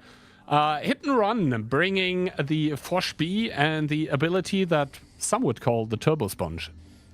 It's like spawning a second tank. It's called Second Wind. It does require you to do at least 1 or 2 shots of damage, though, because the level 1 ability doesn't really heal much. But the level 2 ability does. Then again, the Foch B has, I think, enough shots in the clip that you can at least be sure to convert a couple of them. Yeah, it's true. That's why we let Kihant back in the day in Clan Wars. We told Kihant to pick Foch B because we knew in a 50 B he was only going to hit 1 shot. But in a Foch B, we knew he was going to do at least 2. I don't recall ever playing Foch B in Clan Wars. Yeah, but well, all right. Kihant does... There were many lagers had during those days, huh? Well, maybe. What's definitely happening, though, is that the quadruple 277 by Hit and Run is driving towards the middle of the map. Meanwhile, they're sending the Rheinmetall and the CS63 around the hill. Twist is going towards On the Hill in his CS, respectively. And Ketzai there looking for the 1v1 against Kubash. Is that the engagement he wanted? Probably no. Is that the engagement he gets? Yes. And now they're kind of in this awkward 1v1 where, Kubash now... Though. Maybe with the mobility, but no, I don't think so. The more important part is the middle of the map, because right now Marcel is still flanking. Orchak is trying to take the hill, but that is not going to work out for him. Conrad now surrounded, and I think for this engagement alone, Opur have the better lineup, but Miku kind of getting focused out. Conrad able to make it back into the middle. They need to keep these E50Ms alive. The DPM of their team is currently being taken away. They already lost Miku. DJ is the next one. It's an important factor, but for Opur, though, you can look at it right now. They already killed 3 of these 277s because 277, it doesn't really get a special ability. Yeah, no, the 277 also doesn't really have the DPM. I think Ketzai, and they are counting the shots of the Foch B, is actually able to put some more shots into the Foch B of Kubash. Obviously, since now the second wind kicks in, he's going to be healing back a truck ton of the damage that he just took. But is it going to matter? Probably not, as only 2 of his teammates are remaining on the upper part of the map. It is Marcel and it is Monster, and those are not the most armored of tanks. It's a CS63 that now takes another shot of damage. That is triple tanked by Opur that now are up 6k HP. The strike is going to hit only one of them, and Marcel just gets brutally, savagely wrecked. I gotta say though, I think I prefer Opur's lineup quite a bit here with the BZs and the double DPM monster of the 50Ms. I don't think they utilized Miku in the most efficient way, because you want the BZs to take the damage, but even with that, it doesn't really matter too much. It's just something you would like to see to keep the 50Ms alive so they can keep shooting, keep pewing. But outside of that, I think these 277s just get face rolled. And in this game, you have the issue that Opur had before, where tanks out of the fight. You now had Marcel, and I think Monster as well, happily around the hill for a long time. And your Foch B fighting an RHM, it's not ideal. No, it definitely isn't. Kubash there activating the turbo, does not even get towards the HP regeneration part, gets shut down, and Opur, after 2 rounds on Glacier that definitely didn't go their way, finally make their mark in this lower bracket match here. It's gonna be 2-1. Well, and honestly, Opur this time was aggressive and actually took the lead on the mid. The focus fire was on point. That's something that was great from the side of Veteran tactic-wise, but now we're in a brawl situation where do things matter, and that's definitely what they did. They kind of ignored keeping the middle and the ramp control. They only had the one tank on top of the hill. The rest of the tank kept on pushing to actually take down those tanks, those low HPs, and that was definitely the play. And well, those 2 tanks in the 1-2 lines having their 1v1, not that much of an impact in the mid brawl. That's where the battle was won for Opur. Yeah, but when you have RHM fighting first B, it's better for Opur than hit and run though. Because like Kubash, you know, okay, it's a first B, it would be impactful in the middle. But I just think that the hit and run lineup does not win middle here against Opur, ever, with those 277s. This is some tactical thought, I think, from hit and run, where they're trying to do something, but in a straight engagement insane, 277s against BZs and double E50M? Yeah, I agree. This lineup was much better for the mid engagements, and well, it was just not all poor, just going for the better focus fire. They also had the tanks to do it because they have the DPM and the E50Ms to actually push over and get the kills down. So good stuff by them. They're gonna get back to 1-2, avoiding the match point for hit and run. So let's get to see what happens next. Yeah, indeed. What's going to happen next? Big question here. Is Opur going to be able to flip the map pick of hit and run back into their faces, just like what hit and run did to them on Glacier, or not? So far, I think, especially this last round here, also lineup issue. I don't think in Onslaught, the 277, when played in big numbers, is actually that useful. Simply because I really don't like it. I honestly really don't like it. I feel like the ability doesn't give you a whole lot in those shootout situations. It's what is it? It's Brothers in Arms, no? Yeah, something like that. Ooh, okay.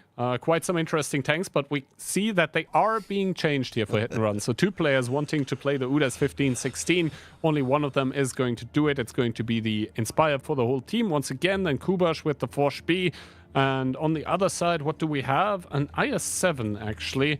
And both teams, obviously, with a Rheinmetall. UDAS, Inspire, Hold On Potential. Is it better than an AX or an STB? I'm not sure, Key. We have to see. It does have nice alpha, but when it gets pushed, it's not it's that so squishy, right? Yeah, and it's not as fast as an AX, for example, you know? And it feels like the lower plate actually is a matchbox. Like, No, it just sets on fire so easily. It is. He's probably playing experimental HP. Let's look at the split, though. 7 tanks up from Opur.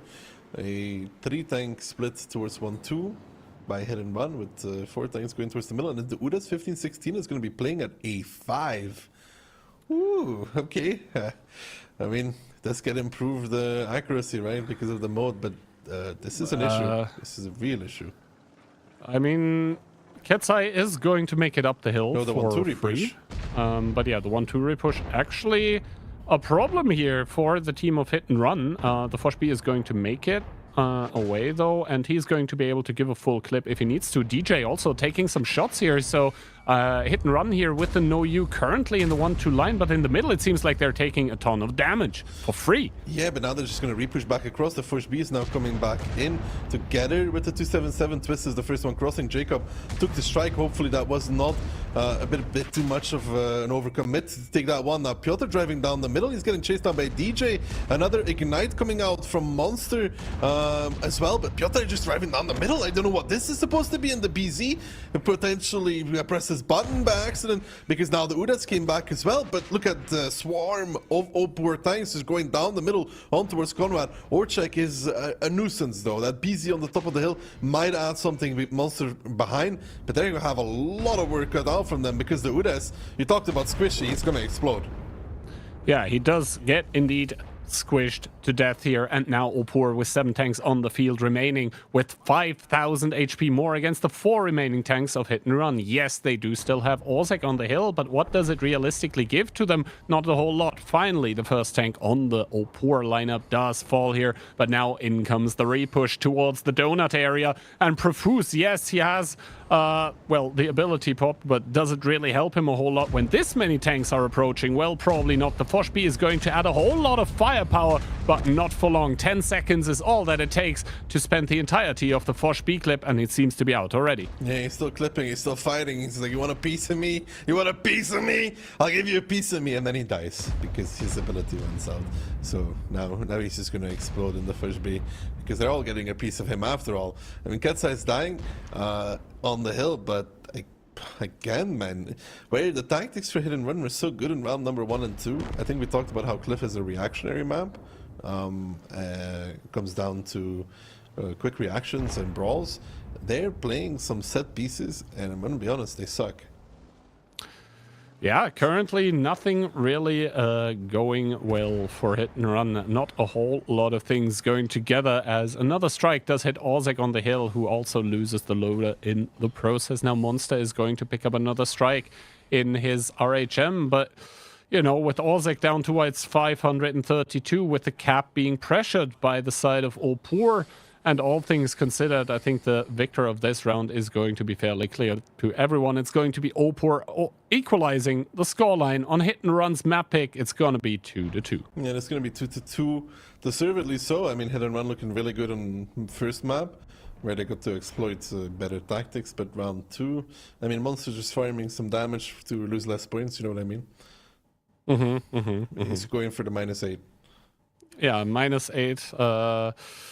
With some luck, well, -4, because, you know, his teammates didn't do that much. We'll have to wait and see. What's for certain, though, it's going to be +1 for Opur in the points department. The 2-2 is, at this point in time, basically a certainty. Cap down to 10 seconds. Does Monster still have the strike? I don't even think so. So he's going to have to come close. And then he's just going to get 1, 2, and 3 tapped. He does come close. He doesn't get a kill. It's going to be no all kill cap 2-2.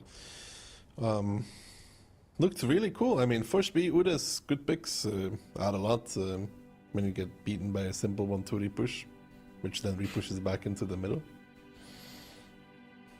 I don't know if you guys remember the round between Conquest and Scarlet, but it was a bit of a same one, where you get to see Opur actually going full mid, going to the donut. They have nothing to catch, so instead they're gonna go back to the mid. The difference is that they took their full team to do that. When it was Conquest, you could see that the lack of experience maybe and decision making from the players itself, they kept like 1 to 2 tanks to donuts, so they were not moving as a team. They were splitted, but when it's so poor, you get to see that experience definitely in the battle. They took their full team, repushed the middle, took down the tanks one by one. They were not scared to push across the middle. And that was exactly the play. Yes, they're going to lose the hill to the BZ, but it doesn't matter. They were 5k HP up, tanks up, and the game was over. Unlike Conquest, they did leave some tanks in the middle though. Yeah, they true. left a double BZ at the ramp there, and then Piotr kind of went on a no man's mission down the middle. Nice Udas, really. Big fan. Yeah, the Udas definitely not coming in clutch here. Doing 2 shots of damage for Marcel. So, yeah, both Udas and Fush B with the 0% win rate in the playoff stage here as of now. But that also means that Cliff is now concluded. And we are going to be heading towards map number 3, which is not only going to be played in its entirety, but it's also Airfield, of which we have seen quite a lot today. There's still more ways to play it though. Yeah. Depends on how they approach it.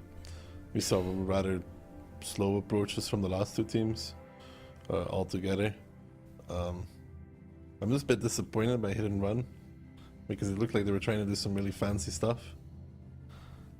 It's like going to eat at a 3-star restaurant and then you go home hungry, bro.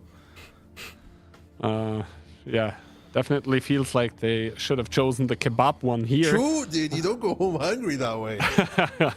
Hey, if you do, you spy another one, you know? Yeah. It doesn't burn a hole in your pocket. I mean, with the prices right now, like, Okay, holy yeah, crap, even kebabs are getting expensive. True. Anyway, though, Opur coming in with the triple mouse, 1 T57, 1 CS, 1 430U, and a Rheinmetall for both. That is a lot of steel on the side of Opur. Well, they're switching 1 mouse to a 60 TP, but that doesn't take away from a lot from my point. Oh, 5A. 5A. Yeah. Can see who they train against, I guess. I mean, the thing to keep in mind here is that obviously during the countdown, the teams do not see the opponent's lineup. So it's like some last-second adjustments that are actually being done here, or just people, you know, readying up in the garage and then just picking the tank they're actually meant to be playing in-game. Although the changes happened rather late in the countdown. Torchek is going to be challenging the B line. Twist is also going to be challenging it, but he's... Ooh, Monster missing. Ooh, you don't really want to have that miss. It's a very important shot as the light player to hit that. So Twist is very happy with that.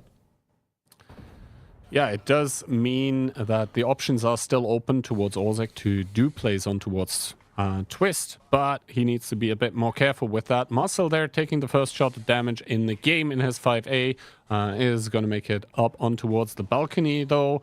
And I mean, as the openings come to full fruition, I think that Hit and Run do have a lot more map control here, simply because they hold ruins and Opur have no one there. This means in turn, though, that Opur has a lot of tanks closer towards the cap. They just need to be careful with how they play it, where to look for the engagement. Okay, so this is interesting. Opur is sending Jacob towards the cap. He wants to take it, probably. The biggest issue there for Hit and Run with this is that if he strikes Orchek, he will put Orchek into the, well, one-shot disadvantage, right? And Orchek is now peeking. He's actually crossing over as well. Oof, nobody ready for that. That's a mistake, though, from Opur. I mean, Orchek just gets to do it for free. He does miss his, he fluffs his first shot. He takes another one. Orchek, I don't even know if this was the move. There's still the crossfire from B0. That's DJ in the 430U. I don't think Orchek accounted for this. I think he wanted to make a play here because he knew that he could be in trouble. I mean, he'll spot DJ, but who is there to shoot him? Is DJ even in render distance for him? Yes. Is the question. It might be that, you know, Orzek is just getting pinged and then DJ is shooting on blind. Such a tiny angle. We'll have to wait and see. Orzek taking another shot here down towards 1200. This is starting to go from bad to worse, from essentially really bad to catastrophic here. Orzek only taking one to the track, but, you know, at some point in time, he's going to get taken out of the picture. Yeah, you can see from DJ here's perspective, trying to get those shots. He only has to hit, like, realistically one more for Twist to be like, okay, I'm going to go and kill him. So, yeah, that's a strike. There we go. That's a strike. Orzek, I think immediately popping the heal here isn't stunned, and I think DJ, he probably has some sort of pixel. And little known fact to a lot of people, the 430U actually does get a surprising amount of ammunition, considering it's a 1-2mm gun with like 440 alpha. Like, I think it gets it. Yeah. I think the 430U actually gets like 50 shells or something like that. Oh. So T-Sec actually does have an angle from there. And Orzek now, he's one low roll away from death. I mean, he gives one to T-Sec. T-Sec. Yeah, repush in towards the cap here, in towards the middle. The strike is getting contested right now by Sir Jacob. Is he going to get it? Is the question. Barely, though. Barely, but yeah. The tanks by Opur and Hit and Run are now starting to contest this northern part of the map here as the CS63, as Orzek actually does fall, and now Conrad, the next one into the fray here, just gets completely, teamed up on by what seems like all of the Opur tanks. Just 3 kills. Did you notice? Jacob has a fire extinguisher. Well... Not the worst equipment. Really not the worst equipment. Because if you noticed that he has one, it probably was useful to have one. Yeah. I saw the ignite and then it stopped. I'm like, he has a fire extinguisher. So for Opur, that's amazing. Again, this is showing their preparation, I guess. Kihan, because it's kind of the same as with Cashback, you know, they were also able to angle out a CS, but at a different rock. This was the B4 one, right? And now they were able to, a different team angle out Orchek at a different rock, because Orchek was in a situation that it's really awful. You can just get strike, and then push by Twist, and it's -1, so he tried to go take the 1v1. Was it the right decision? I don't think so. I think it's better for him to just sit there and accept the fact that he's getting striked. Unless they also could angle him out. Because it was a really weird push forward.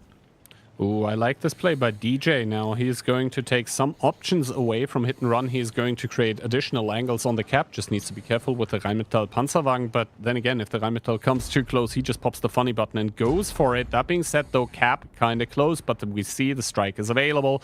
Reset coming in. Not the hugest of resets, though. All of a sudden... Ooh, there we go. Another one down to 16 seconds. T-Sec is going to peek Marcel, and that is a lot of damage in towards the 5A. Yeah, I don't think they were really at the danger of losing to the cap key. I mean, it got really close, but they had so many guns ready and waiting for what needs to happen. The T-57 peeks out, gets a good clip even on towards Piotr. I think hit all 4 out of 4. Another ignite there, and this time around, I think Miko has a fire extinguisher as well. I think it was towards Miko, I'm not sure. Opur, they're just ahead mentally. I'm gonna be honest, I started running an Onslaught quite a few fire extinguishers myself. Yeah, I can confirm to you that Miku has a fire extinguisher. It's not going to change the fact that he falls regardless towards the 5A. But yeah, Opur here losing 2 rounds to open the match and then starting to come back. And in what kind of a fashion? If hit and run with Kubash don't end up miraculously coming back here somehow, I wouldn't even know how, because it's like 1 versus 5 situation. 2 versus 5, then I would start believing in between Opur and hit and run. 1 versus 5, not so much. They're not going to be throwing that one. And yeah, for Kubash, desperate times as his team is going to be facing the match point. Yeah, they were up 2-0. That's a tilter, IMO. That's definitely a tilter. And this round again, getting outplayed. Good stuff from Opur. Pushing into that strike at C5. Nobody ready to counter Sir Jacob doing that. Which is weird because both teams had a CS in position to deal with the outside if it came down to it. They just let him take that for free, and then Orchek's like, guys, I gotta go. I gotta go.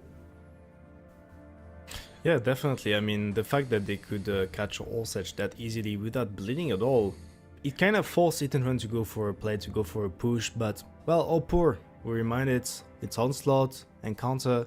They're 1 tank up, they don't necessarily have anything to do. A draw would be a win for them. So, well, Hit and Run tried, they went for that push, didn't work accordingly. Then Opur repushed back into them, managed to get the kills. It's another convincing victory for them, and it actually allows them to get on match point against Hit and Run, even though they were 2-0 down. Yeah, 2-0 down, now 3-2 up. What does that to a team that's now 3-2 up? Well, they're probably going to be right on top of the world right now. For Hit and Run, though, not so much. For them, it's now the last round, possibly in which they are able to show what they're made of. And we know that there's some great players on the team, great individual skill. They just need to realize that potential and basically play it against their Polish brothers of Opur that they know oh so well. They know them inside out, but that can be an advantage. It can also become a liability. Good stuff from Panzer Fury 5.5 in that T57 heavy. For Hit and Run, it's I think I'd be tilted as well if I was up to 0 and then give 2 cliff rounds for free. I still think that they were for free with the way they played it. They could go for the brawl twice. They probably would win one of them. You're a match point then going into airfields, and I think you're chilling. I think maybe you're chilling them. Now, however, you aren't up against the match point, and also what might be quite tilting for them is that usually they do get to play a lot of rounds in those tournaments, or a lot of matches at least. If not, well, that mostly meant that they won just with a clean scoreline, didn't have to play a lot of rounds. Now, however, they are facing the grim darkness of tournament elimination, basically being on the same spot as Conquest. They don't want to go there. They're going to try and stay in it to possibly win it. But Opur will have something to say about this. Once again, the Jagdpanzer on airfield, and I think that is the first Super Conqueror of the day. Yes, it is. Not the first Jagdpanzer of the day, though. Mm-hmm. I have to say, I love the tank picks, some of them. I think the Jagdpanzer is pretty good overall in this. The S-Kong needs to be picked for a very specific purpose, though. Yeah, the thing, though, with the S-Kong, it kind of gets soft countered by the Jagdpanzer, no? The S-Kong gets soft countered by every ability in this mode. It's like they realize the S-Kong's really good. We'll give it a skill that's not that good, and then, you know, it won't be played that much, which is just true. They're using the 277 to cross over here. We've seen that before, but with an IS-7 in groups, it's kind of an interesting play. Like, 277 does do better than the CS there, you know, you have a turret. Yeah, and also you have quite a bit more pen, I believe 340 with the heat from the 277. You can also play a bit better on Alpha because you have 100 more of that as well. We do see Conrad intuitioning to something else. Does take a shot by the Rheinmetall though, which is going to probably force him off the angle. Also, ooh, takes another one. So Rheinmetall, 2 shots for nothing. 2 shots for nothing. 277 takes some. Piotr takes the strike though, triple cap pressure. Being able to take the strike relieves this quite a bit, Piotr needs to be careful in the Jagdpanzer to not overplay. Speaking into Twist, takes 1-2. What are those? What are those peaks, bro? I mean, they do reset, but... He didn't need to peek for the reset. I mean, hit and run coming closer towards the cap. They do not have the strike available anymore. They do actually block the cap here, do not decide to commit in. I mean, in the heavy tank department, if, you know, both teams do not completely go for it, then I would favor the 60 TPs over the Mouses, simply because of the bigger alpha. But the fact remains that Conrad is kind of out of the game, and he has to pay HP for getting into it. That's an issue. That is indeed an issue, Kihan. But now Piotr flanking around, and the Jagdpanzer just wants to go for it. The quick push, the 277 coming as well. Hit and run is going to make their stand right here in the middle of the map, realizing that many tanks are out of the fight. They're just going to try and batter and bruise their way through. Miku down towards the one-shot, 60 DPs leading the charge. Miku getting blocked by the Jagdpanzer. Conrad really should have made the finish there on towards that mouse, I think, in his 277. Piotr does one more shot on towards Twist. A good shot as well with that Jagdpanzer here. Yes, Opur is up in HP, but they still have 2 tanks out of the fight for 30U and RHM combining on towards the CS while the fight is happening here in the middle of the map. Jacob is the next focus. If Marcel could get the reload off, he could finish him off. That would be important for that 60p. Heals going off as well, pushes him above the one-shot range for a mouse, but Perfus falling, Marcel falling. Hit and run still with the more Speedo. They gotta find these guns. They gotta find Tisek. Kuba's gotta go for that because Conrad gotta fall against the S-Conk. I mean, Twist is going to 1v1 Conrad here. We'll have to see how that one goes. He does take one shot. He does give one, but the Conk obviously with the faster reload here. Ketsai also as well. 3 versus 4 situation. All of the HP is on that mouse here, but Orzek really is reversing right now. Monster is trying to get the flank off in the Rheinmetall. The group heal not even going to affect Kubash here. So kind of not that well used by Orzek because he does have enough HP. Currently, he needs to focus on providing team HP towards his teammates as well. And I think Opur, they saw this flank coming out by the Rheinmetall. So now, considering that they are lower in HP, they are going to play a slower game here. Monster. No, this is not it. This is not it. This is not it whatsoever. Monster, this is not what you want to do. Ketsai and DJ finding a freebie. All together, I mean, DJ is probably confused to what is happening. This makes that Orchek and Kubash, they gotta make a play now because Monster has decided to make this game all the more interesting. Panther Fury is gonna reload, or he's gonna make Kubash a one-shot. He does find it. Orchek needs to find the kill. Non-connection there from Twist on towards Kubash, though, in that S-Con. Ketsai now a little bit pincered as well. Monster trying to make it back out. Ketsai going for Monster. Monster, can he make it out? No, he's stuck in that position. And this RHM play, ooh, Ketsai down towards the one-shot. DJ taking some. Monster against Ketsai. Can Monster get it? Monster actually outplayed Ketsai. The retaliation, and now Kubash taking the strike. It's all back towards Hit and Run's favor, Kihan. It's all back in Hit and Run's favor, as Kubash taking the strike means that Twist in the S-Conk is now very, very endangered. Monster once again playing Ring Around the Rosie. He's not going to fall towards the 430U. He doesn't get spotted by the Super Conk either. Is he going to make it out? That would be huge. A play that looked very, very questionable, all of a sudden turning completely in towards the face of Opur. 2 tanks remaining, less than 1000 HP. They do have the strike available with which to kill the Super Conk if Orzek goes to proxy, but reminder, proxy range 25 meters. Yeah, and Monster outspotting DJ. Nice HE, 444. DJ tries to get the blind out. He won't find it. So good adjustment from Monster there for what was not an ideal play. And now Twister being spotted out. Kubash finds the kill, as you said, with the airstrike. And Hit and Run will hold on. But that play from Monster, Keyhand? No, I'm sorry. So Ketsai missed him. Let's just say it was a very, very unpredictable play. I mean, on a different channel, you would hear that he distracted the enemy so his teammates could go for the win. So he enabled his team them to win. Yes. And then because also, it allowed Kubash to take the nuke. Exactly. You're catching my drift here. But yeah, at the end of the day, Hit and Run with, let's say, a questionable play by Monster are able to hold on to a wild round of Onslaught here. That's how you win in World of Tanks. With these teams. But yeah, we're gonna get the tiebreaker here in between Hit and Run and Opur, two teams that know each other absolutely inside out. And even though this is not the grand finals of the tournament, hard to believe with both of those teams playing, it does deliver. That play Well, from honestly, Monster, man. Jesus.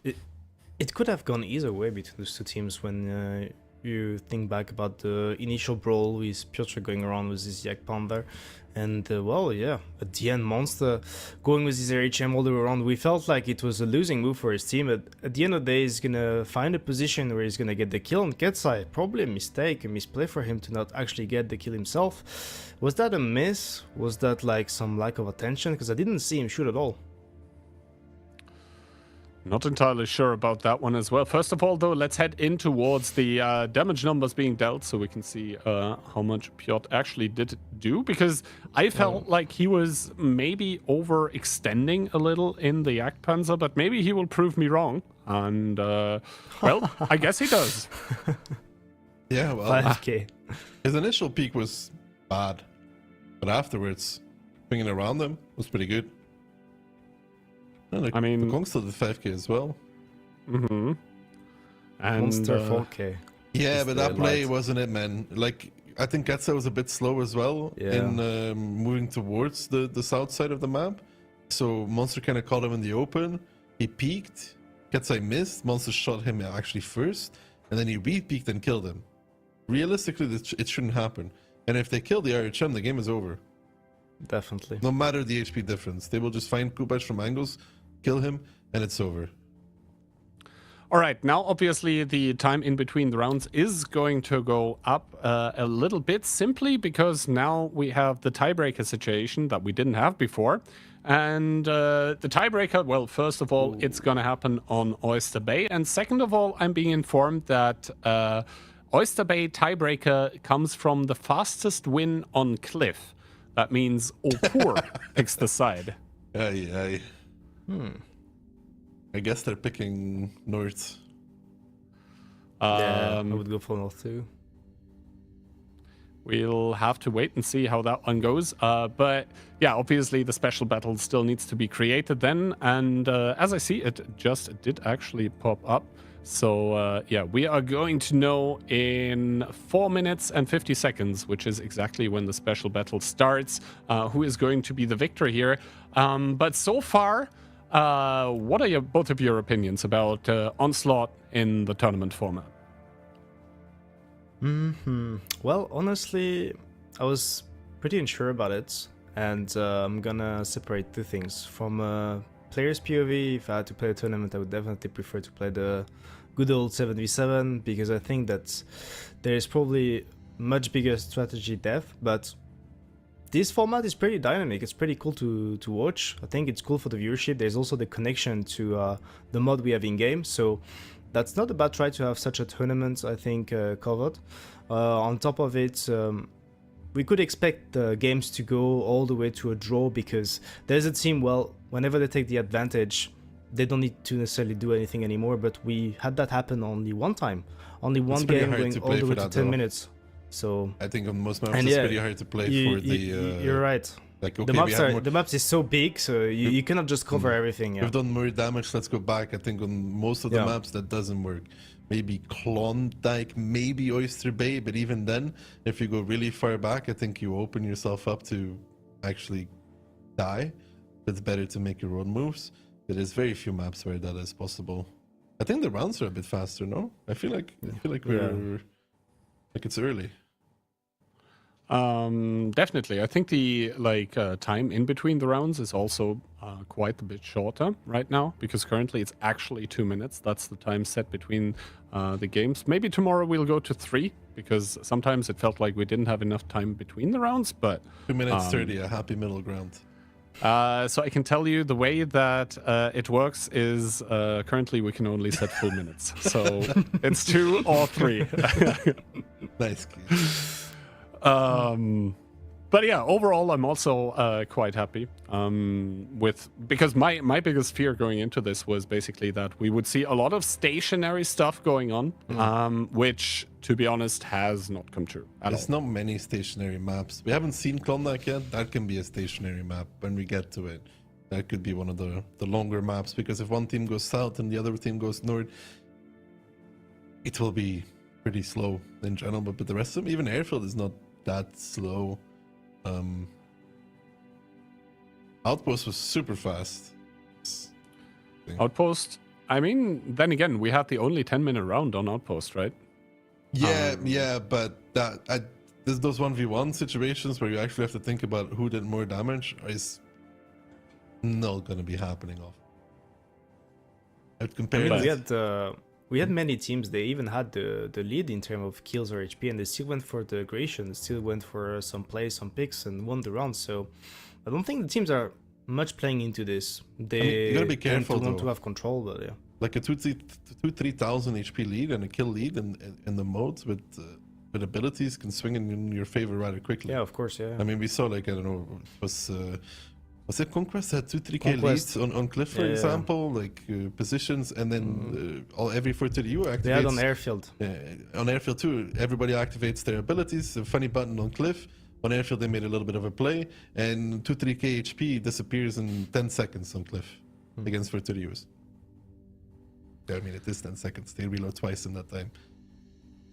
All right, so now with 1 minute remaining until what is going to be the last game of the day, at least for the EU stream, once more, I want to remind you that later today, midnight UTC, 1 a.m. Middle European time, 6 p.m. Central, we are going to have another stream of Onslaught, because the NA teams have not been sleeping either.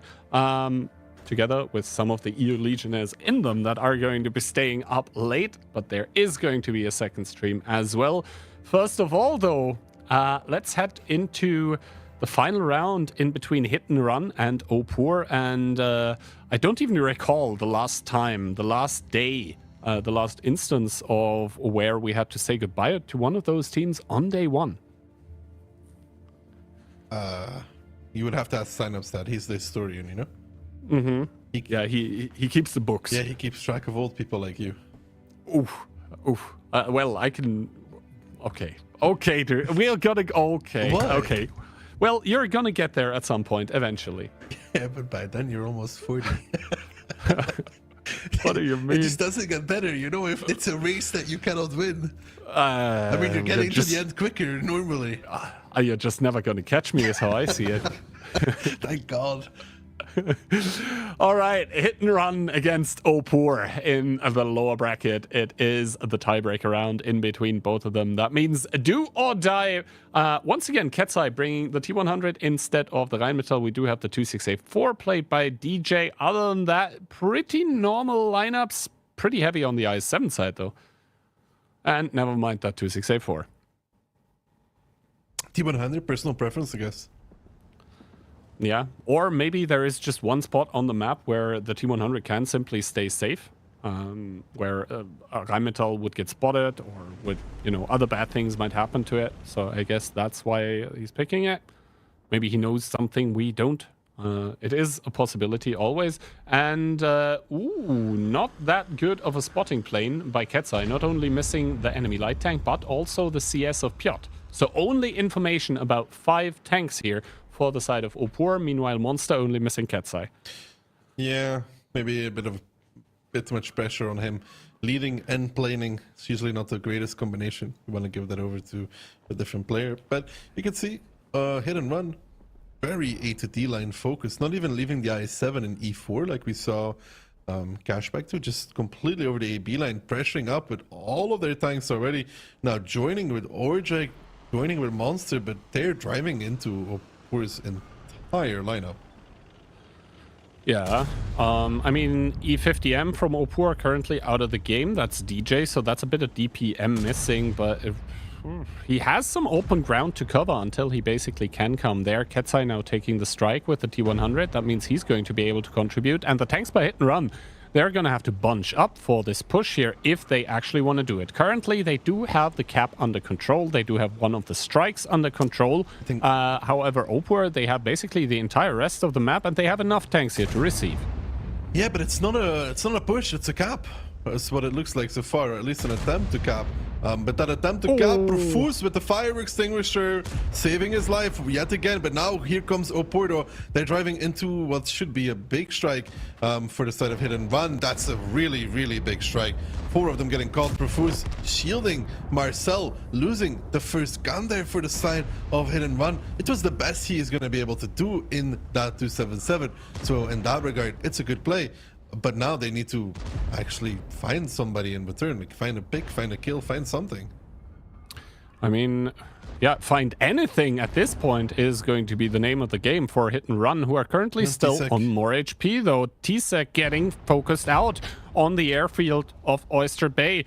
Piotr is going to take 1100 to the face, not the best peek from him, and Orzek now going to peek on towards T-Sec, going to give him one, reducing him to less than 400, and now another strike going to come in, make him a one-shot for any tank on the map. Repush coming in by Opur, they smell blood in the water. Cat'seye chasing Monster, but Monster should normally be winning that 1v1. Yeah, pure DPM Monster wins, but Opur, more importantly, trying to repush here, trying to push down.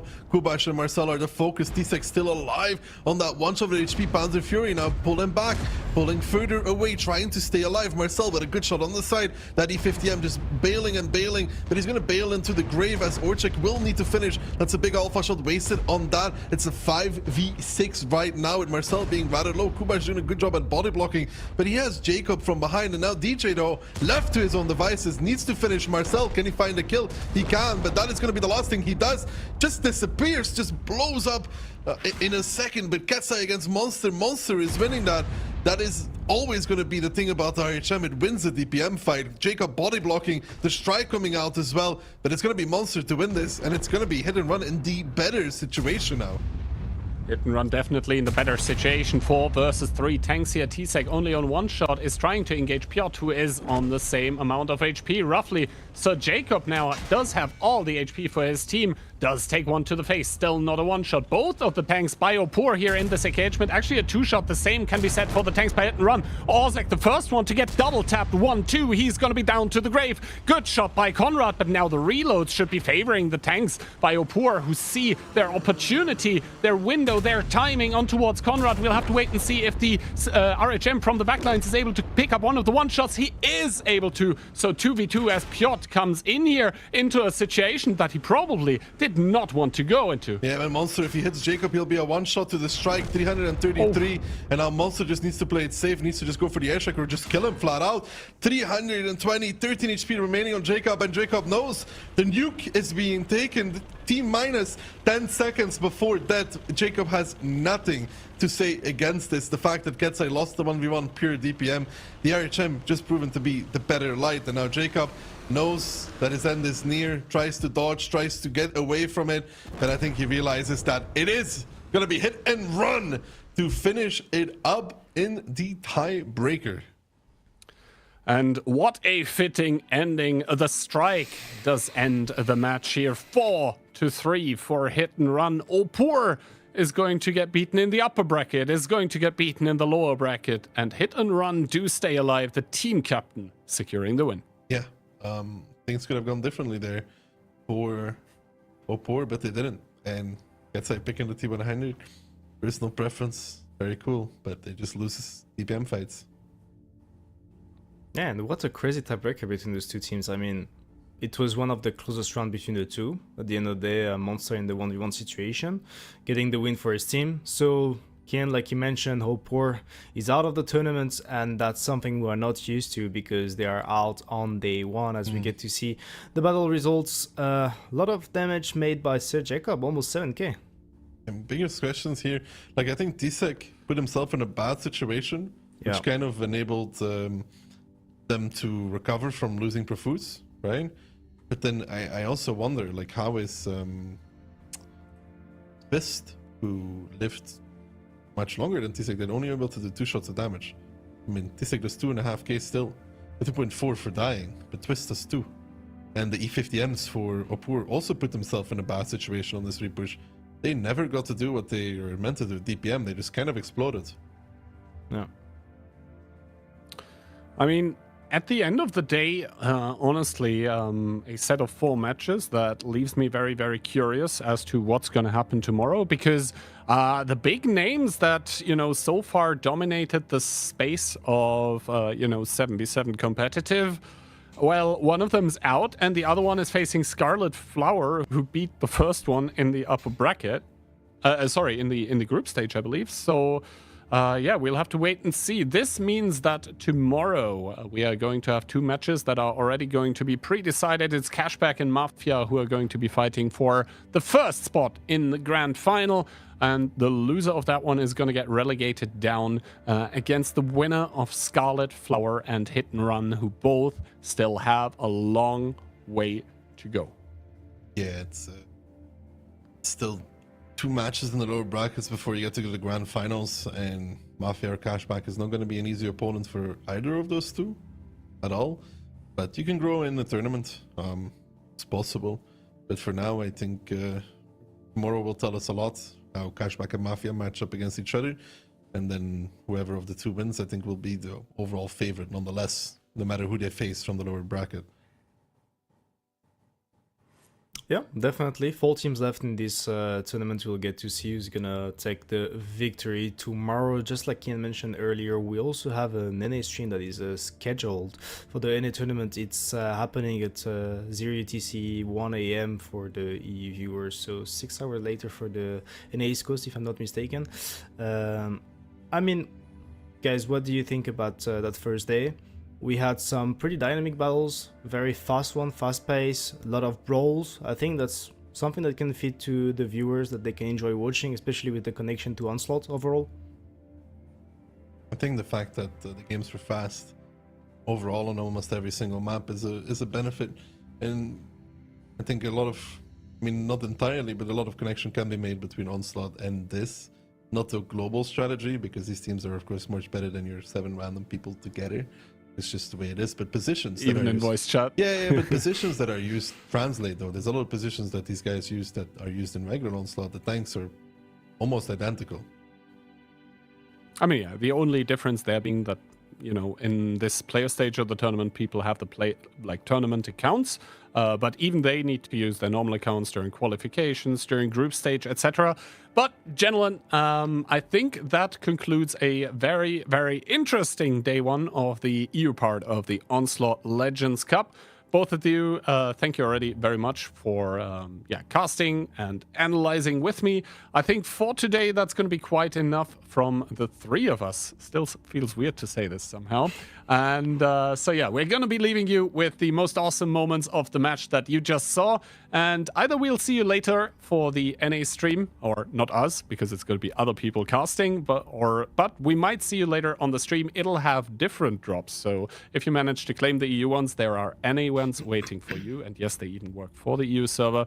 Other than that, thank you very much. Have a wonderful day, evening, or night. And at the latest, we'll see you tomorrow.